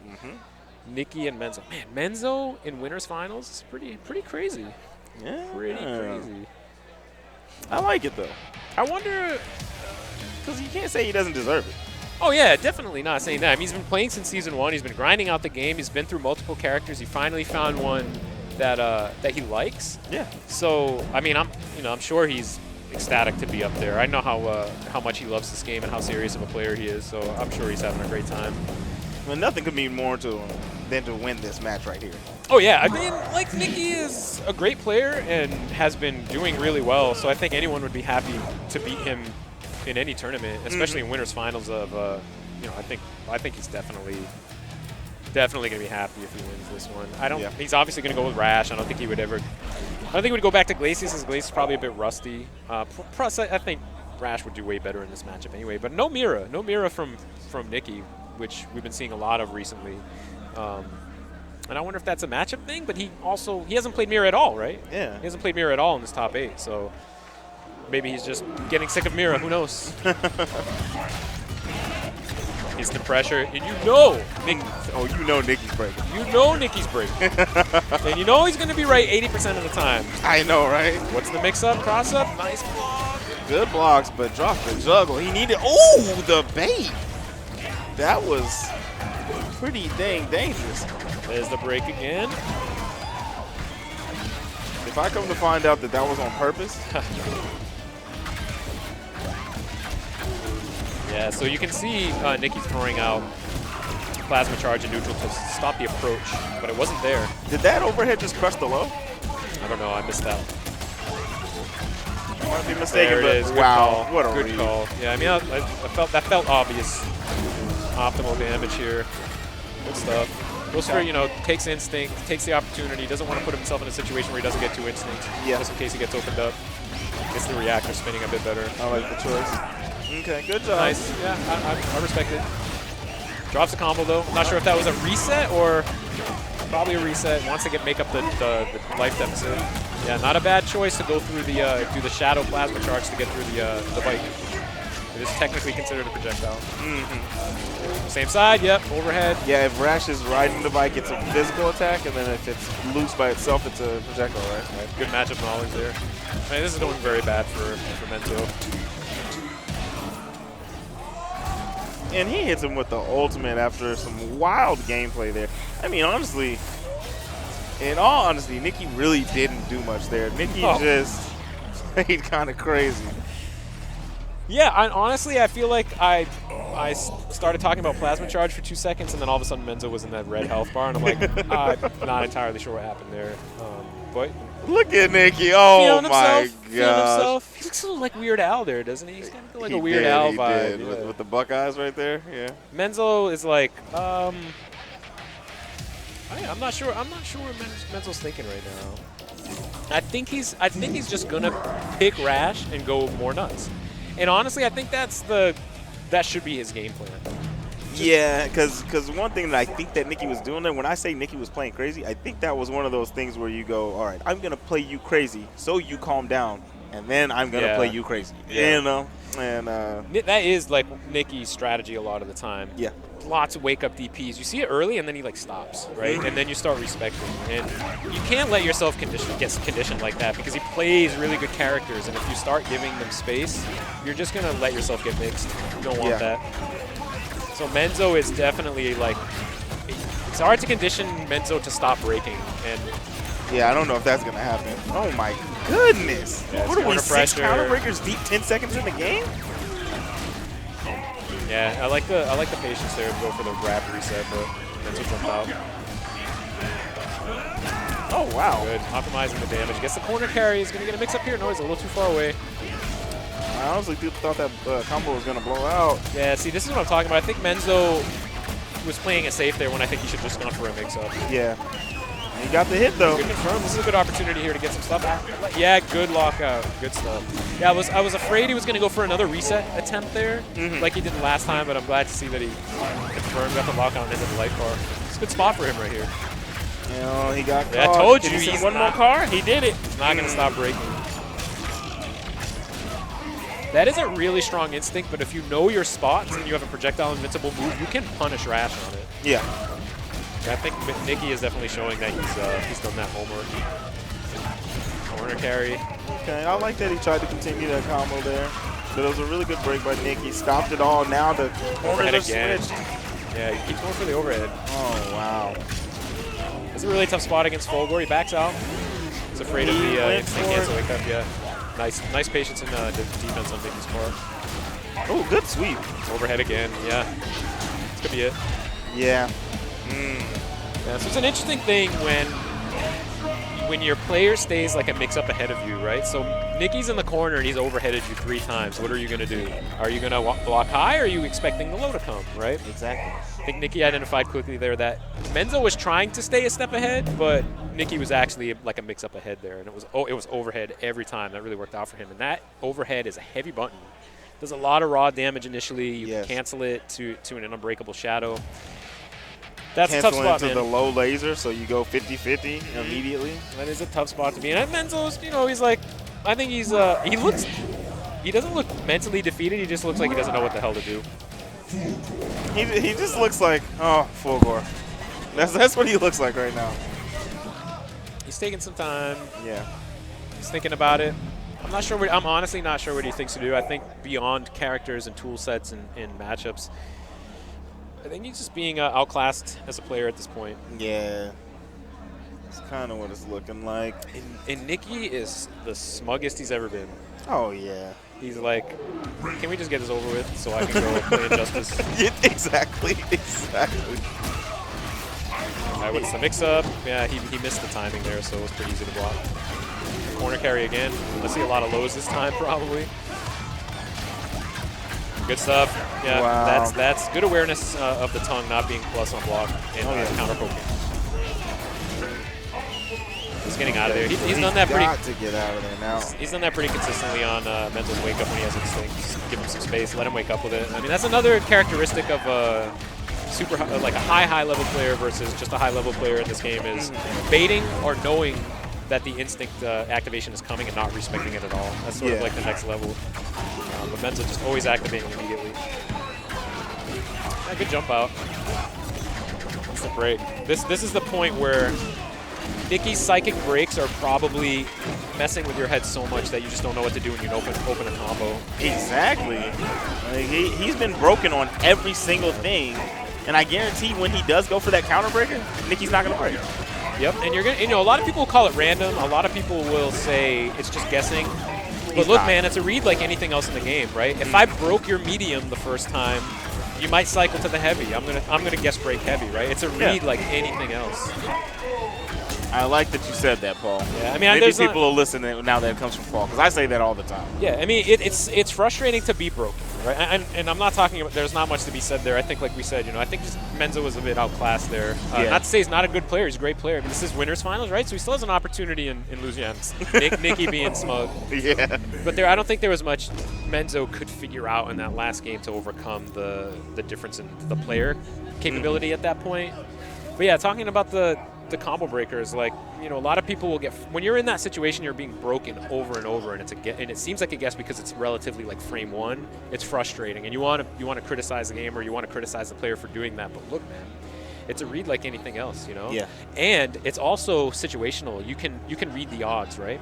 If I know your character's hitting me with a heavy opener from full screen, I know that you can't do a heavy manual from that point, right? So like it limits the options. It becomes 33%. Now it comes down to 50%. You're playing the odds, right? You're guessing, but you're playing the odds. You're reading the player. It's all just really high level player-to-player stuff, and I think it's really interesting to see a player like Nicky utilize that type of strategy against people who just fall apart when it happens to them. We saw it happen. We saw it happen. So Menzo is going to be waiting in losers finals, and Cirque and Nicky sitting pretty in grand. And now we've got Jackal versus Chronicle, right? Yeah, Chronicle. Jackal versus Chronicle. Chronicle's got his Jago haircut. Jackal has his Morpheus glasses. Oh man, I love the Killer Instinct community. We've got some cool characters, man. Yeah, we've got some really great people, man. Everyone's super nice. Everyone's fun to talk to. Yeah. I don't think we're going to see a Gargos mirror here. No right? way. No. Yeah, I don't think so. Especially since I think the Chronicle, he plays a bunch of characters. I don't think Jackal really plays. He plays Idol, I guess. We saw that earlier, but not to not the same level of his He's Gargos. So we're probably going to see. He's for sure going Gargos. Yeah, he definitely is. We're probably going to see a Shago. A Jago. Might go Arya. If I see a Gargos mirror, I'm just going to leave. I'm going to walk up the stage. You're going to get out of here? Yeah, I'm done. I'm done for the night. Solo zip, guys. Solo zip. He's definitely going to go for it. There's no way he's going to go for it. Honestly, though, that mirror is terrible. I can't stand watching that mirror. Yeah, it's a little nutty. It's a little crazy. Well, I mean, it's just trades of Portal Punch. It's like, Portal Punch, your turn, your turn, your turn. A lot of Psycho Crushers meeting in the air, stuff like that. Yeah. I wish I knew what that move's name was so I could stop referencing a It's game actually called Reckoning. Reckoning. All right, I will never I say like calling Psycho it Psycho Crusher, though. Like, that's what it is. Yeah, I mean, if you don't know Killer Instinct, then I say Psycho Crusher, you're going to know what move I'm talking about. Exactly, right? exactly. It's like saying DP, right? None of these moves are Dragon Punches, but we know what it means. Yeah, exactly. All right. It was a long... It was long and drawn out at the character select screen, but I think we all knew what was going to happen. Yeah, it did take him a hot minute to pick these characters. It's the mind game. I like it. Play the mind game at the character select screen if you can. I dig it. You notice, like, as soon as Jackal sits down, he gets that same face every time. Oh, yeah. Like, he does not switch it up. Yeah, he's serious. I like that. He's totally serious once you get into it. You see guys up there on the stage, like, smiling, having a – this is a fight, man. This is war. You better go in there and be, like, ready to kill. Yeah, You want to go in there and be all laughing. Nah, those guys always lose. Those smiley, laughy guys, they always lose. Watch. Yeah. Just watch next time you see one of those guys. But this long-range fireball game is kind of working out for the Chronicle. Really interesting stuff. That's not the kind of gameplay I expected. Yeah, I didn't expect him to do that either. And I didn't know that the speed of those fireballs could stop him from – I didn't know he couldn't get a portal punch in between them. Yeah, that's really interesting to see that. This is a bad spot for Jackal. I mean – yeah, I think he should have popped Instinct there. It might be hard for him to get to at this point. Well, actually, no. I mean, if he breaks early, he can still get to. But good man, the blender is going on. Wow, the last piece touched. Yeah, he's playing super. It's interesting to see Jackal playing this way. Is there something up with Jackal's controller? Yeah, there might be a malfunction or something. I don't see him. Like this is very uncharacteristic. Yeah, I just don't see him doing much, and his buttons might not be set correctly. Yeah. Yeah, he went ahead and paused that. Yeah. I think that's so unfortunate. Yeah, especially at this point of the tournament. And that's what button checks are for. Yeah, I mean, in this game, you can do it at the character select screen, right? And they're just always going. There's a menu. You have a menu. You can go in and set your buttons in this game. Just got to always do that. And I understand, you sit down, you forget, but you just have to remember that. It's such a bad, like, I've been in this situation a ton of times where you're getting close to the bracket. You're in top 3 or top 4, and like, every game is so important because the players are so good.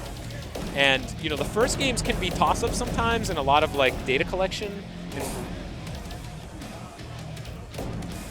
Yes. Yeah, so we're just getting confirmation that Jackal's buttons were off, which is pretty much what we suspected.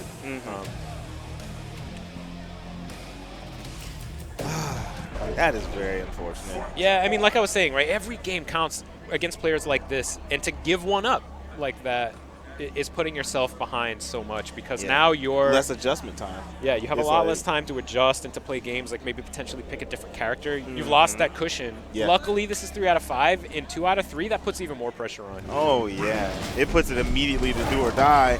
And, all right, here we go. He starts off aggressive. He wants to start the game off in his face. Yeah, I think Jackal really needs to take this one to neutralize that sort of mental advantage that Chronicle has right now. I think Chronicle's just gonna go nuts if that doesn't happen. Yeah. But that was a good block on the cross-up DP. Jackal's definitely recognized that he favors that mix-up. Good stuff. I don't know if the bait was intentional, but the mix-up was good. It worked out for him. It was really nice. Look at that -2, man. You can't really...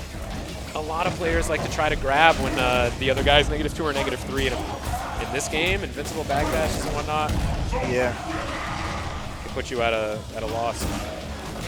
Yeah, I don't. So does that technically not count as a grounded heavy? The overhead? It doesn't, and I don't understand why. Well, he's not on the ground. That might be why. Okay, well, yeah. That's funny. I'll take it. All right, nice DP.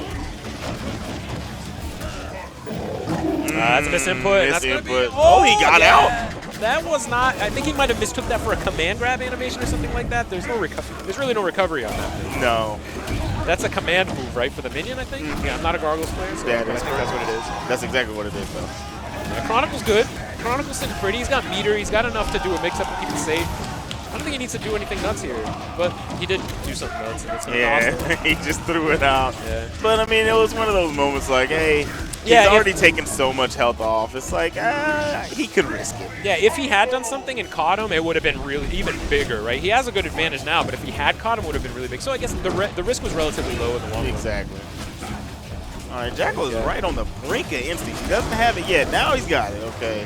And we're going to see if he opts to pop it. Yes, he does. He's going to hit popped with the heavy. Yeah. Oh, no, I like that he used those invincibility frames.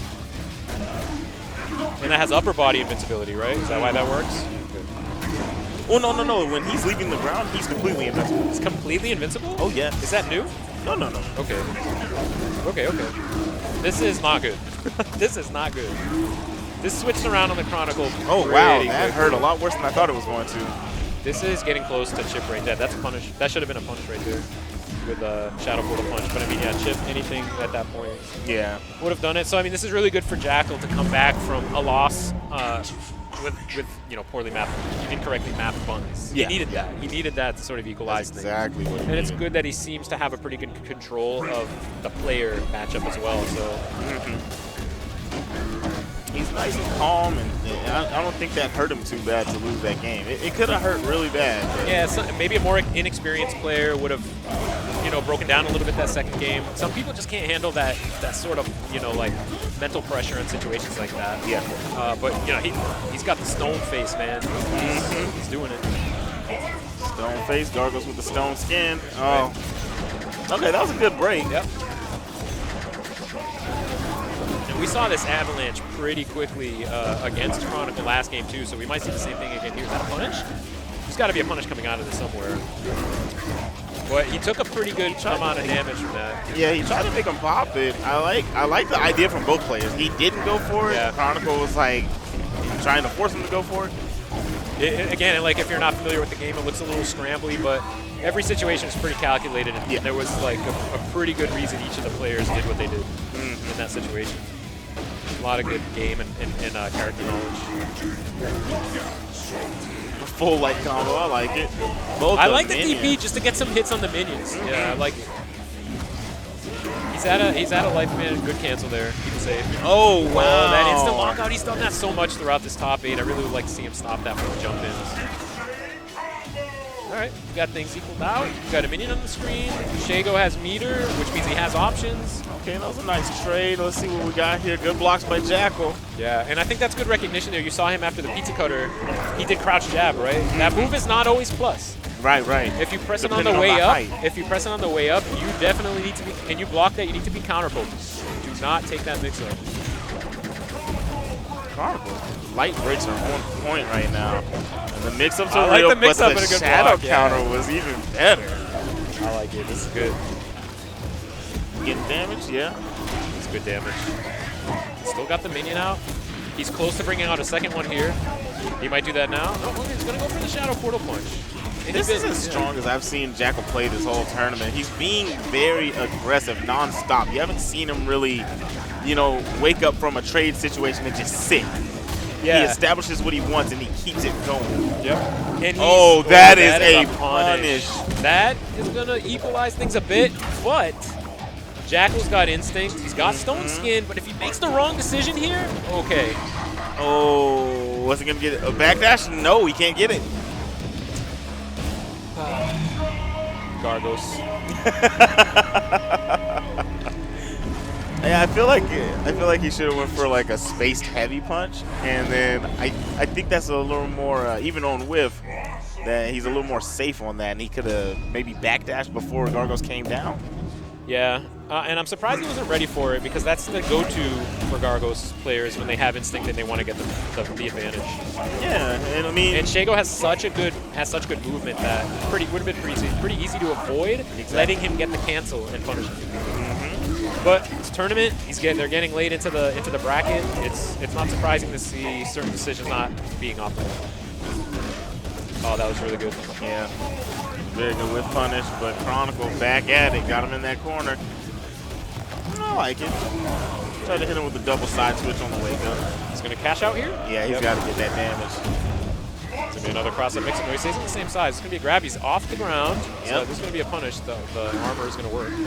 Oh, he catch the backdash? That's a clutch break right there. That could have been another avalanche for him. These portal punches, he gets locked out full screen. It's not a big deal. They don't do a ton of damage. Yeah, 14%, yeah. But we got 2 minions on the board. That's like where it hurts bad. I like that slide. Full screen goes through both minions. Punishes Gargos on the startup of, I'm assuming a portal punch or something like that. Really good. And those are the types of risks that you have to take that sometimes look like the player might not know what he's doing or that it's just being random. But in this game, you have a really strong tool set. And so does the other guy. And you have to use the tools. They're all good. They're all valuable. And it's really good to see people do stuff like that. He's going for the recapture. Oh, wow. Oh, man, this guy is disrespectful. He had the meter to get a cash out in the air, but instead he went for the recapture to extend the level 4 combo for no reason and counter broke. I like that. That is disrespect.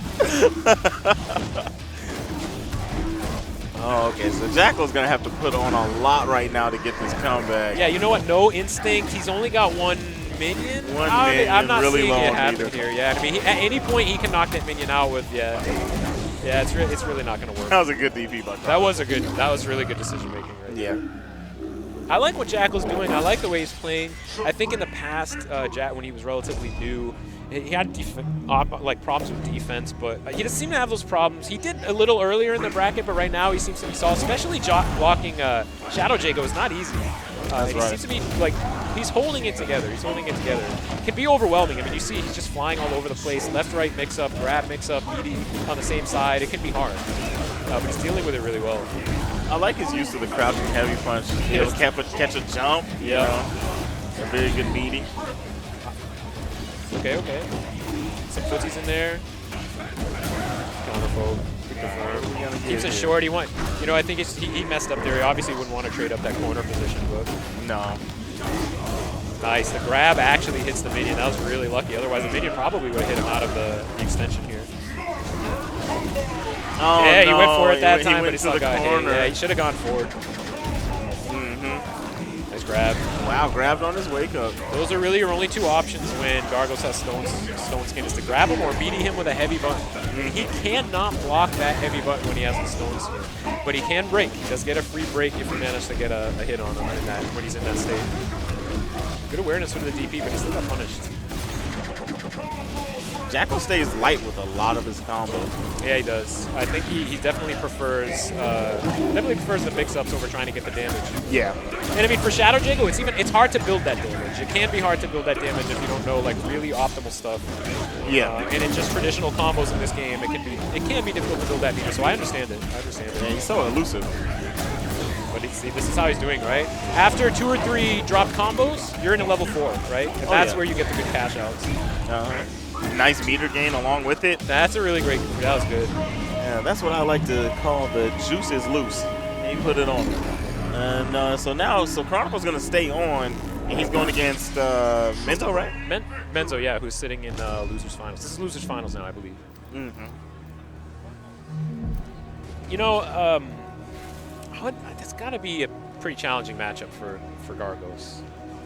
At any point in the neutral, Shadow Jago. Shadow Jago? Yeah. I feel like that at any point in the neutral, Shadow Jago has an option that can sort of just defeat everything. We saw so many times where Shadow Jago just did full screen slide, went through 2 minions, and hit Gargos while he was trying to do something. That's really strong. And again, you might say, it's risky. Yeah, it's risky. But look at the value he gets from that, right? And he also has the fireball, which is really good. I mean, he has a ton of options to just get through all that stuff. So I mean, we had found out in the very first game something I had no idea of. Because a lot of the time when you try to zone with Gargos from max range, you throw yours, and then once he blocks it, it's his turn to do a portal punch. Yeah. The heavy Shindokuken, that's what you call Shadow Jagos? Or is it let's go with that. Yeah. Shindokuken, whatever. The full screen one, the heavy version, was keeping it where there was no gap. Gargos could not throw a portal punch. Yeah, he was getting hit on counter hit over and over. I had never seen that. And so, when you get into the area where you can take away his zoning game, and if he does establish his, you can slide him too. Yeah, and I'm surprised we didn't see him abuse that a little more, because real early on, he's like, okay, I can throw 2 fireballs before you can even do a portal punch, and you don't have meter. You don't really have any other options from full screen. That's going to cause you to have to come at me, which is really what I'm trying to do the whole game, is get in on you. So I'm going to use that a little more, but maybe he wasn't confident that was a real thing. It's hard in a tournament match to be like, that looks real, but I'm not going to press the issue because I might get punished or whatever. So I can understand not trying to abuse something that you might not be aware of. Especially when in that same match, once he got in, he kind of took control once he got in. Yeah, that's the thing. So it's like, I mean, either or. Those fireballs don't do a lot of damage. So, I mean, if he can just dash on your wake up and DP and cross you up and it's going to work 80% of the time, which it did, I would go for that too. Yeah.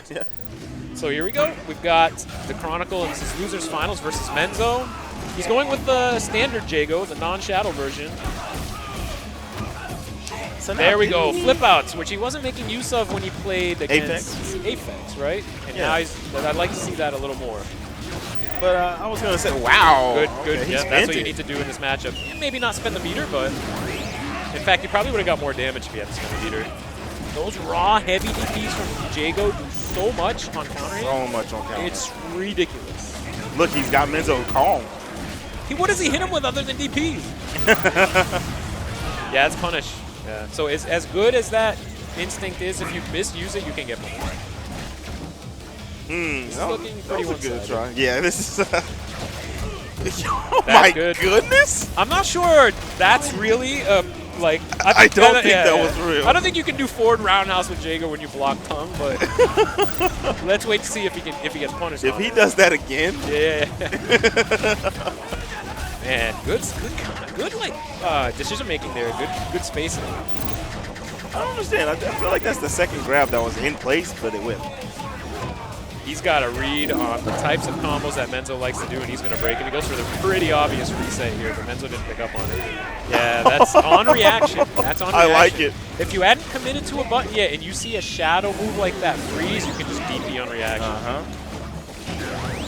I think another DP right there would have been the game. That's what I was thinking too. Yeah. Nah, I wouldn't have killed him. It might have like might have traded. It would have been real close. Oh, that was the moment. I'm surprised Chronicle didn't pick up on that and block that. He's just going for chip here. But that Shadow Fireball is not entirely safe from that distance. But I'm not sure the jab was a real punish. He might have just pressed the button there. Oh, that's it. Yeah, exactly. TP. And that's what we talked about earlier, right? Sometimes your instinct, you just want to use it to get freeze frames and get a reaction, right? Some of the stuff in this game is hard to react to, or the conditioning is so good. There's such a large tool set. Sometimes instinct is just good to get off. Like, can I DP safely here? Yeah, okay, take the freeze frame. I see he's going for overhead. I'm going to end it. Yeah. I think we talked about this a little earlier. I think Menzo's sort of a step, just a slight step behind, not too far behind a lot of the top players, because I think maybe a more seasoned player in that instance would have baited the instinct and not committed to something. Yeah. And would have afforded him a little more time to maybe get another mix-up or get extend his life a little more. But you saw Menzo just kind of go right for it.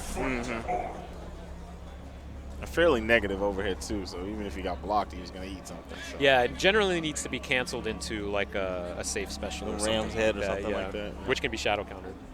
Yeah. It's all right. He's going in again.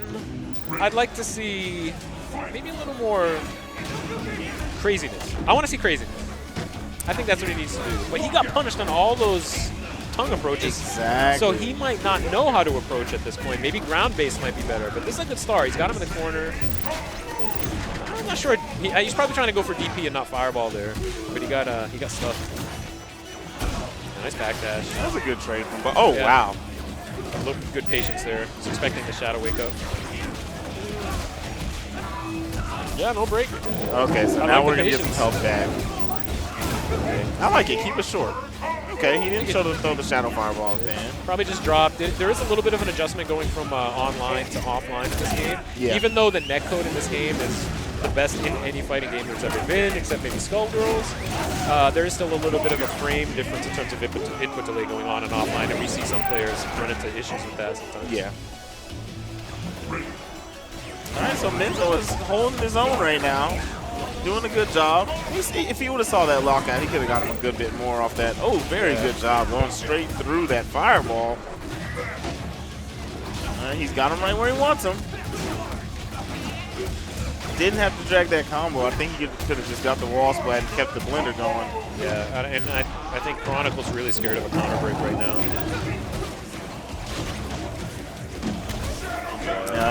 He's been going for that option a lot. It's good to see Menzo recognize that, sort of stay patient and shadow gun.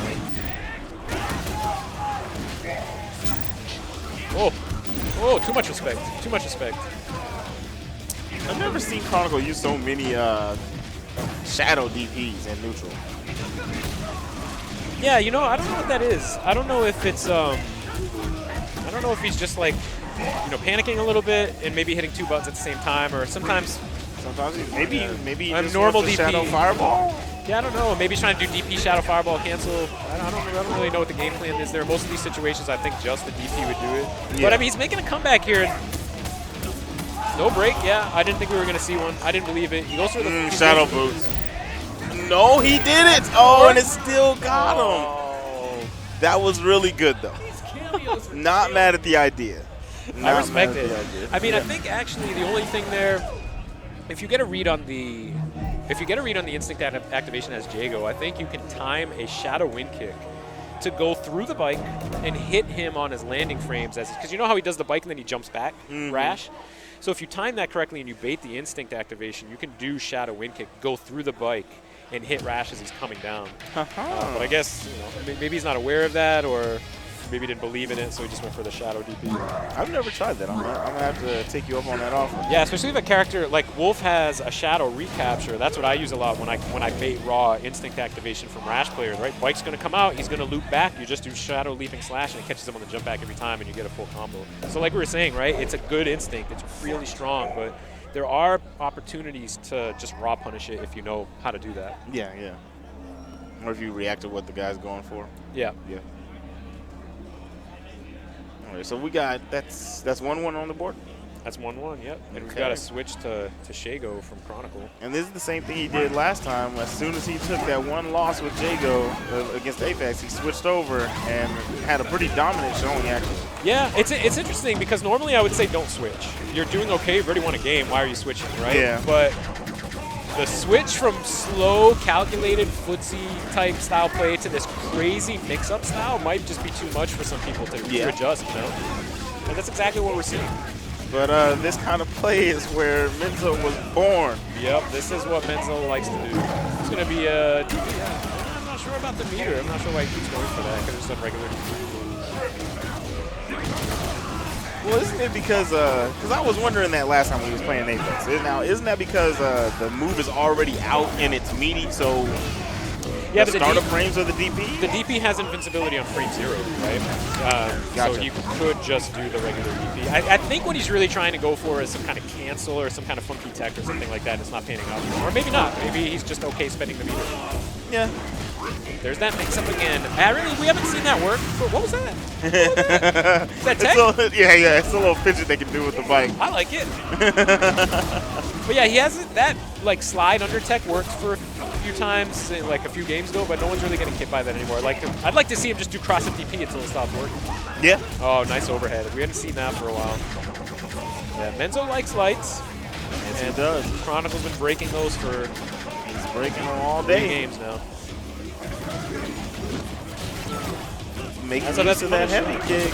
You didn't believe in the punish. Oh, man, this can be bad. Okay, no breaks yet. This is a good opportunity to break. And Gets that's the it. lockout, yeah. Menzo will break. Yeah, I mean, it was a, if I break it, I mean, if I That's don't the break it, mix-up. then I die. That's KI, baby. That's the mix-up. Yeah. Because if he hadn't broke, he would have got advantage. It wouldn't have been, he had a long road ahead of him. But Yeah.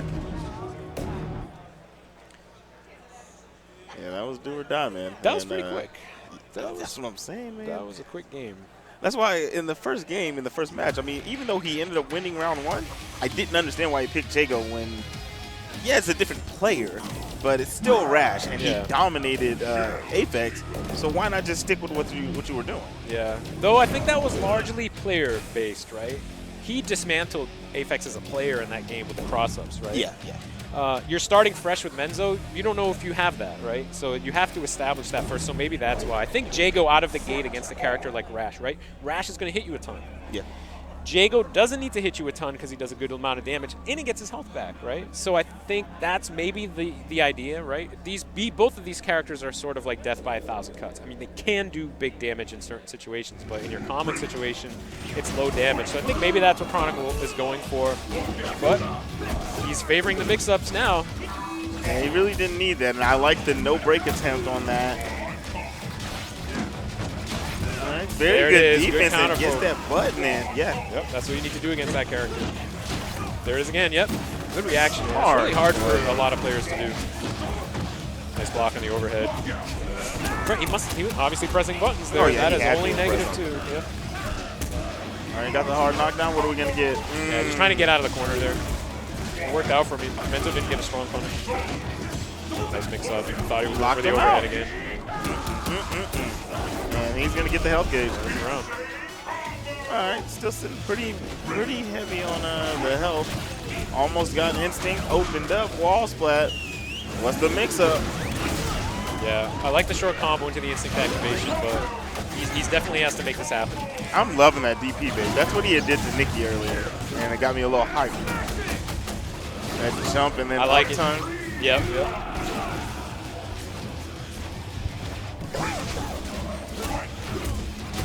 it's that instant lockout again. Chronicle has an issue with that from stuff that's happening in the air. As we've seen, honestly, everybody that's played Rash in this tournament, they're all breaking that stuff early going. Yep. I mean, even Nikki was breaking Rash at the first frame, but he was getting them. He was getting them right. People just don't want to be in the air juggle scenario because it's so hard to break all of that stuff. Yeah. And sometimes can lead to standing resets. Exactly. Okay. So pretty close here. Oh, he didn't get the autocorrect. Exactly. Throw with. It's not going to be huge damage, but he's got positioning, and I mean, one hit here could be. Oh, I don't agree with that. I would have liked to see the reset because if one correct guess. Yeah. Got either it. way, yeah. I mean, it's all good. Oh, okay. Okay, I thought he was going to let the whole Ultra rock. I would have liked to see him style on him a little bit. Going into the last game, why not? be like, Get that little breather. I won the last game, by the way. Now we're going to the next game. I got the momentum. Exactly. What's going on? Oh, they're going to go to something with the fight stick. What's going on? These cameos are killing me. All right. I think that's Menzo feeling himself. I don't know. I think it is. He's like, yeah. Is that a sigh of relief or is that, yeah, I'm the man? I can't tell. He looks confident as hell. I mean, yeah, he looks like he's going to win this whole thing. Let's go. I like the God, I like that a lot. Those counter He's pokes. not letting him get away with that stuff at all. Yeah, not at all. But to Menzo's credit, he's finding other ways to get stuff started. Yeah. And it's not like Chronicle's punishing him hard. Yes, he is getting counter pokes, but he's not punishing him enough for Menzo to say, "Wow, I can't do that." That's a really great point, and it's interesting to see him not adjust because right, sometimes you just don't know and you don't believe in the confirm. You jab, you're like, I don't know, you know what I mean? Mm-hmm. At this point, I feel like he should be confident in the punish. Yeah.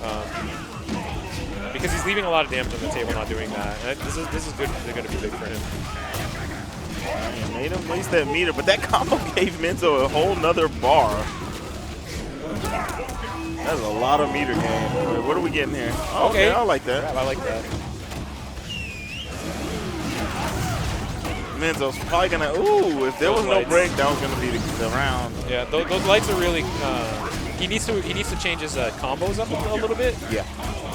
Because like we were saying before, right? You get a player read on the combos, and it looks like he's just guess breaking on frame 0. But I mean, I'm sitting here as a commentator. I can see that Menzo loves light buttons to end combos early and put you in a mix-up.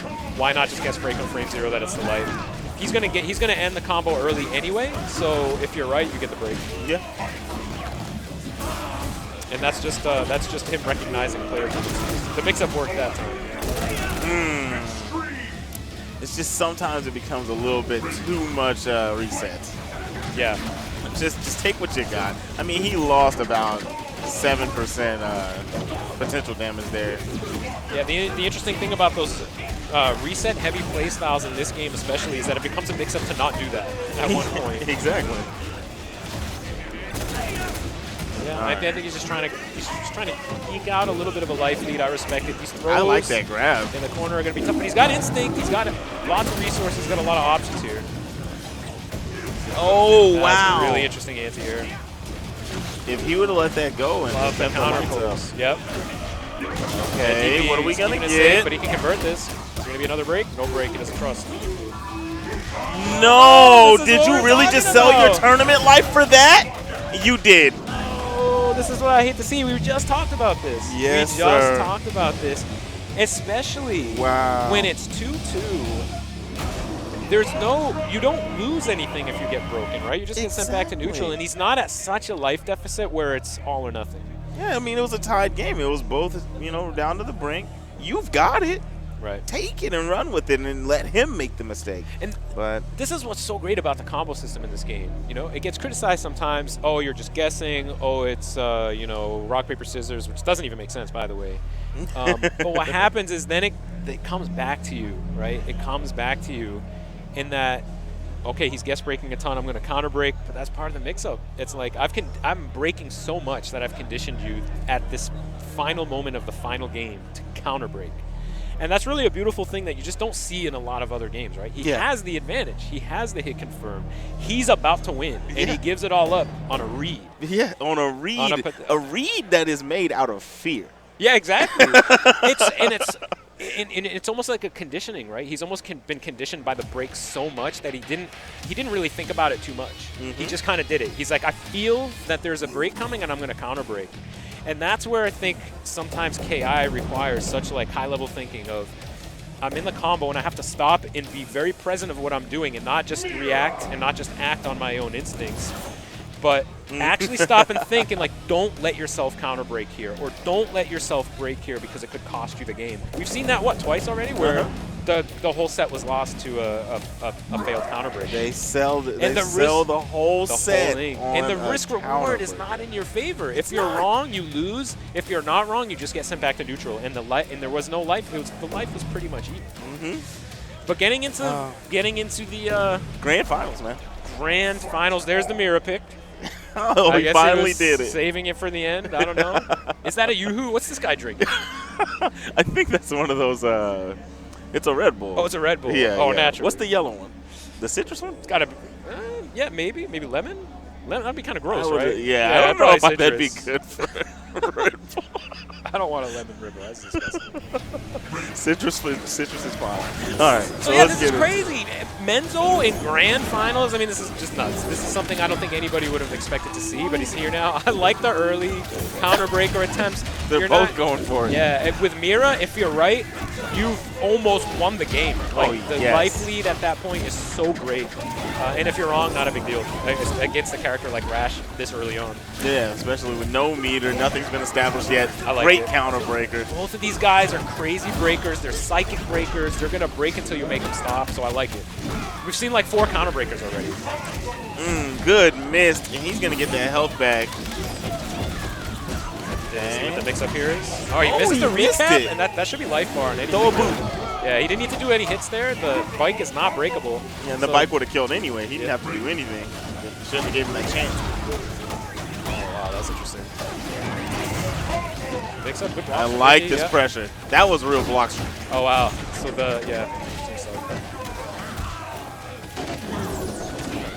no punish on the failed shadow counter. All right, Nikki is putting on some pressure here, trying to close this out. Oh, missed the jabs. Okay, good evasion. Yeah, but he's spending a lot of his health just to get out of there. That is the heavy drill. That eats up a good amount of health. Ooh, I like that anti-air. Oh, the armor saving there. Good confirm. Okay, dropped into the ground. He needed that. Yep. Get a recapture here? No, he doesn't want to risk the break. Oh, I like it. He's in a bad spot. Menzo getting hit with the wall splat. Reset. Same side. This could be the end here. 1 hit, maybe. Oh, what are we getting? Yeah, you know he's going to break. Yeah. He does not care. Had to, yeah. Good break. Cross up. Is the bike coming? Yeah, good block. That was really good blocks, but a great backdash. Risky backdash with Okay. So look, I mean, I don't want to be cute here, but Nicky's in winners. You can kind of sell that, just gonna give it away. He's gonna do his thing here. I don't think we're gonna see Nicky get serious until he's in losers. If he gets there. If he gets there. Yeah. So a lot of the craziness, like the early counter breakers, I feel like there's not a lot to lose there. You're in winners. You are sort of the favorite to win this. Yeah. And you generally have the better character as well. True. Yeah, he did do a lot of things in that match that he didn't have to do. Yeah, I mean, he was being pretty liberal with his health. For those that don't know, Mira spends some of her health that is recoverable. You just saw that there with certain command grabs. But she has really good moves that cost her some of her health. And he was making use of a lot of those just to get out of the situation. I mean, this is, you're seeing Mirror's damage output in action. Oh yeah. That was a really good evasion of the instinct. Nicky's playing that like let's get it over with playstyle. Yeah, exactly. Yeah. I mean, he's a winners. He's playing a really high damage character. He definitely thinks he's the better player, and he might be. I mean, we saw them play earlier, right? That is nuts. That is a good reaction. No, myself, I didn't know that she could snatch him out of the armor of Wrecking really? Ball. I did not know that. I like the shadow counter attempt, but I'd rather see him being poking out of the tongue like the Chronicle was doing. Yeah. He just might not be accustomed to the matchup. That was a very good attempt on the counter break, just a little too late. It's a little wild, but it works. Yeah. This could go south for Nicky again very quickly. I mean, he's in the lead, obviously, here, right? And he has instinct and he has meter, but if he gets crazy with stuff again, he might just put himself in a bad spot. I mean, a lot of that stuff last game that cost him the game, he did to himself. Yeah. So this could be instant, yeah. No, that could have been game. Yeah, it could have been Ultra, but he missed it. Yeah. What's the mix-up? I like the evasion. Right. I'm calling this one quits. This is over with. Yeah, he's getting a little scrambly at this point. Yeah, there was no way. But you can see the gray health was built up. There really didn't need to be a lot from Rash there if he had a bit more health to work with during the earlier parts of the round. Mm-hmm. A nice cash out into a wall splat and then a reset. He could have got that. I thought, a couple of like heavy overheads would have been in there. Yeah. I like this. Nicky's like, man, this guy's nuts. And Menzo's like, dude, this guy's nuts. These are probably two of the nuttiest players in Killer Instinct, but they're good, man. And like, I mean, nutty is, people might think that's said in a bad way, but it's not. I mean, everything they're doing is controlled. Everything they're doing is controlled and well calculated and well rehearsed. None of this is just, let me just try this thing out. Craziness in this regard just means just make use of your tool set. And we just learned that yellow is tropical. Tropical flavor. Tropical Red Bull, not lemon, like I thought. What is the taste of tropical? Probably like fruit punch, I guess? Fruit punch, yeah.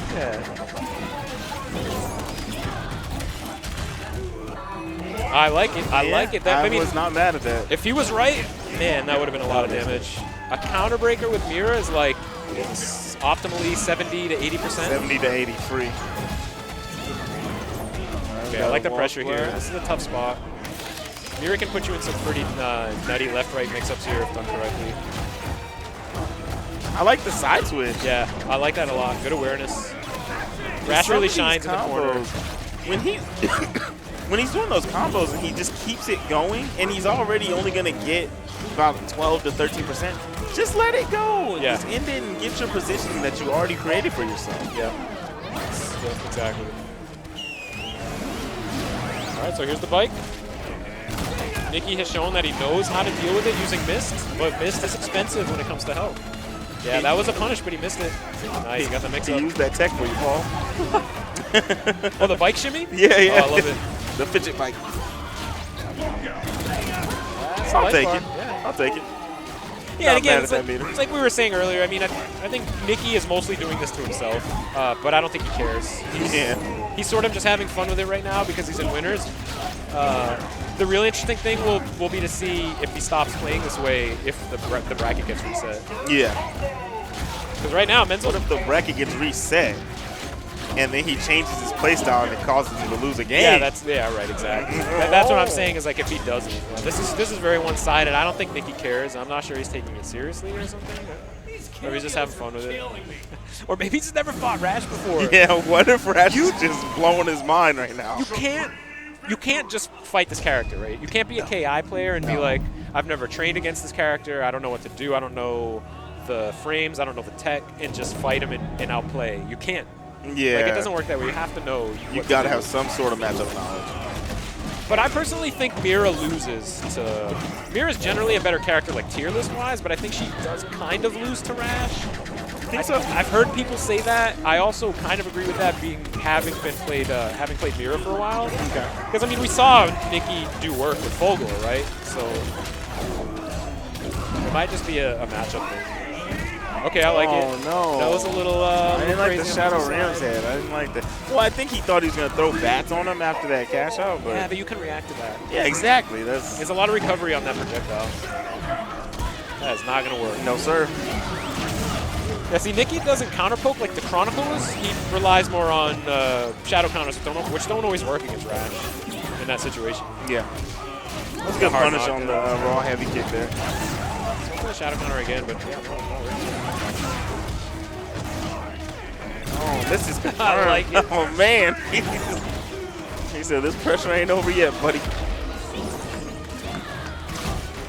-2 into DP is just a scumbag. You're a scumbag if you do that, especially when you're in a life deficit. You are just a scumbag. But that's what you got to do sometimes.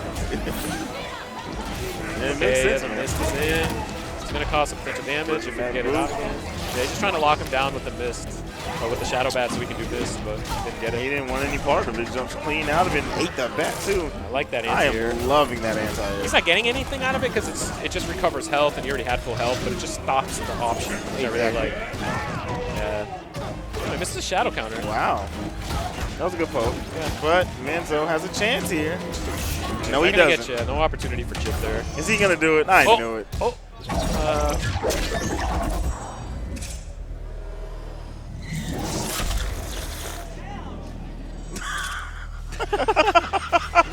Not my favorite ultimate, I will say. Oh, man. I don't think Nicky's feeling it either. Yeah, I'm pretty sure that's some sarcasm we heard right there. But pretty cool nonetheless. It's cool that you have that option. Yeah. Like if that was done to me, like I stopped competing in this game before ultimates were a thing. But Yeah. if I got hit with one of those in tournament, it's bad enough to get supreme, right? And it's bad enough to like get full ultra, but getting ultimated in, I don't know. It's not a good feeling. I'd be pretty upset. Get your blood pumping. All right, all right. Taking that breather right quick. So is Menzo checking his He's notes? texting Apex right now. But yeah. What do I do? Go nuts. Okay. Already ahead of you, bud. I'm doing that. So this is it, right? It's 2-1? This is... No, that's 2-2. Oh, it's 2-2? Mm-hmm. Okay. I missed a game. Yeah, it should be. I hope I'm not. Yeah, okay. Yeah, okay, cool. I would love to see Menzo reset this, and I'd love to see what Nicky's response to that is. 'Cause again, I think he's playing a little disrespectful. I think he's just kind of doing whatever he wants. Yeah. And I like that Menzo is keeping up with it and saying, like, yeah, you're going to have to try a little bit more than that. Yeah, yeah. Or maybe pick your other character. Nice. Oh, yeah, because he did send him to losers. Yeah, he sent him, right. right. They played in winners final. Yeah, yeah. Nice jump back. Menzo's been doing that a lot. He's been doing that shadow wake up a lot. It's really just not working he's out just from the past throwing few it out there minutes. instead of reacting to the bat throw. Yeah, exactly. And that's right. He's anticipating it, and he doesn't have to. Mm-hmm. Okay, we got a good jump in. No break. I didn't expect a break there. There'll probably be one like right here. Okay. I think that was an accidental reset. Yeah. Or overhead, maybe. Nicky, there's not much that Nicky needs to do, right? There are only two threats here. It's really the overhead and the grab. The grab is whatever at this point, though with the bike, the grab does cause a recap, so it is a little scarier when it's an instinct. But I like Nicky's play there. There's really no reason to do anything. Just block it out until the instinct's over. And now, look at this. He's right back at it. Yeah, he didn't have to fight back on that at all. Yeah, Menzo's just getting up. I think Menzo might have given up. He's getting a little antsy on wake up. 40% health away from being the 2017 SCR champ. Yeah, I think this is it. Yeah, why not go for the counter breaker just to drive it home? Yeah. I don't think there's much Menzo can do here. All right, Menzo. Okay, just get it over with. Save your instinct. Okay, let's see if Menzo can keep this from happening. If he makes this comeback, I mean, he's the greatest of all time, but I don't think he's going to do it. I don't think he can do it. I would love to see it happen. I want to see this man win this tournament. Okay, there goes the break. What's happening on the wake up? What a shadow Good counter. shadow counter. Okay. I stuff, like yeah. it. I like that he changed up his combos. Remember, he's being so predictable with the lights and getting broken so much. I like that at this point he's changing it up. That's really good awareness, man, at this point in the game to be able to change stuff. Hey, I think it happening? I think he's about to be the greatest of all time. No! No! One button. Oh! Well, you know. Nick. Instinct champion. Give it up for Circa Nikki. So congratulations to Circa Nikki. He takes it. I mean, convincingly, I don't know if I would say that. I think he was playing disrespectfully, and I think that Menzo checked him on that. Yeah. So, and to he see, didn't dominate Menzo by any means. No. And I like to see that, right? I like to see a player feeling himself and then sort of getting shut down for it. Mm-hmm. But you know, Nicky's a great player. He's been putting in the work. He's been traveling everywhere, especially since he's been sponsored by Circa. Yeah. He's doing work, man. It's good stuff. Now, do I need to come out of retirement to show these guys what's up? Is that what needs to? Do I need to come out of retirement to stop Circa Nikki? Is that what needs to happen? Well, when Brandon brings up World Cup, man, you need to come out and come stretch your stuff. If there's a World Cup, I'll say right now, I'll be there. I got to show these guys what's up. You know what I mean? We can't just let these guys run loose. Yeah. We got to show these guys what's up, man. Are they even listening to us anymore? I don't know. I think so. I'm thinking, like, why would they let us talk over this? Nah. I mean, they're not saying anything, right? They're just And again, It's him. I heard it's because somebody wasn't here, but no, I think we got you. Give it up for our killer. Who are they talking about? Bass or Probably Sleep. Sleep? Does Sleep even play anymore? Not really. No. But, I mean, what do you do about Playing Arya? other games. Yeah, but I mean, you still need to, I guess, play. No, yeah, that's true. Kyobi, can you give us a heads up? Are we still live? Oh, he can't hear us. That's right. Oh, we are? Hey, man. Thanks for the heads up. Yeah, so like I was saying, if there's a Killer Instinct World Cup, Brandon's probably watching. He's probably out there. If there's a KI World Cup, I will train. I'll come out. But no, these guys, I'm not trying to take anything away from these guys. I'm just joking around. These guys are great. I'm not sure I keep up, man. These guys have been playing so much for so long. They're so good. That was entertaining. I hope everybody. That was a really good top 8. And again, a lot of those guys were new to top 8 in general. Element, the Chronicle, I think, has done a couple top 8s. He's had a few. But, you know, it's just good to see these guys show up and play super solid. Dude, Chronicle had great matchup knowledge, good awareness of things, like just played solid. Great to see that from players just showing up to top 8s. Of all the Rash play we watched, he was the only player that was jab checking. That's right. He was the only one. Even Nicky, he's obviously the best player here. He's been one of the top players for so long. Even he wasn't doing that. Yeah. So that's why I'm saying it's so impressive to see a guy who just showed up to like 1 or 2 top 8s and he's doing stuff like that. Because that's in this game, that's how you win. Exactly. You have to know stuff like that. The small things, the little things will get you far. So yeah, I hope you guys enjoyed that as much as we did. I hope you enjoyed hanging out with us as much as we enjoyed hanging out up here and commentating. It was a lot of fun. Yes. That was, Killer Instinct, not to be negative, Killer Instinct's kind of an old game. We're all kind of hoping a new one's coming, right? So it's kind of like these are the last set of tournaments you're starting to see. We don't know if it'll be at SCR next year.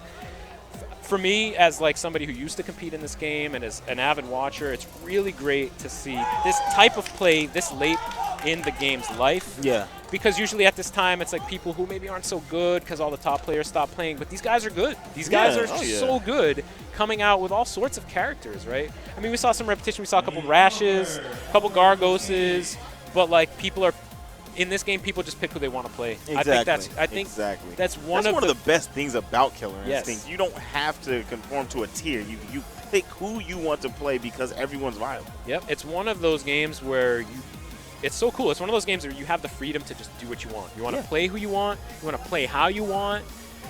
It gives you so many tools and so many options to just let you be creative and expressive as a player. Because that's all we want to do, right? We want to come out and be like, there's something that I have that I want to show. There's something cool that I have as a player that I want to show. This game lets you do all that more than any other game that I've ever played, man.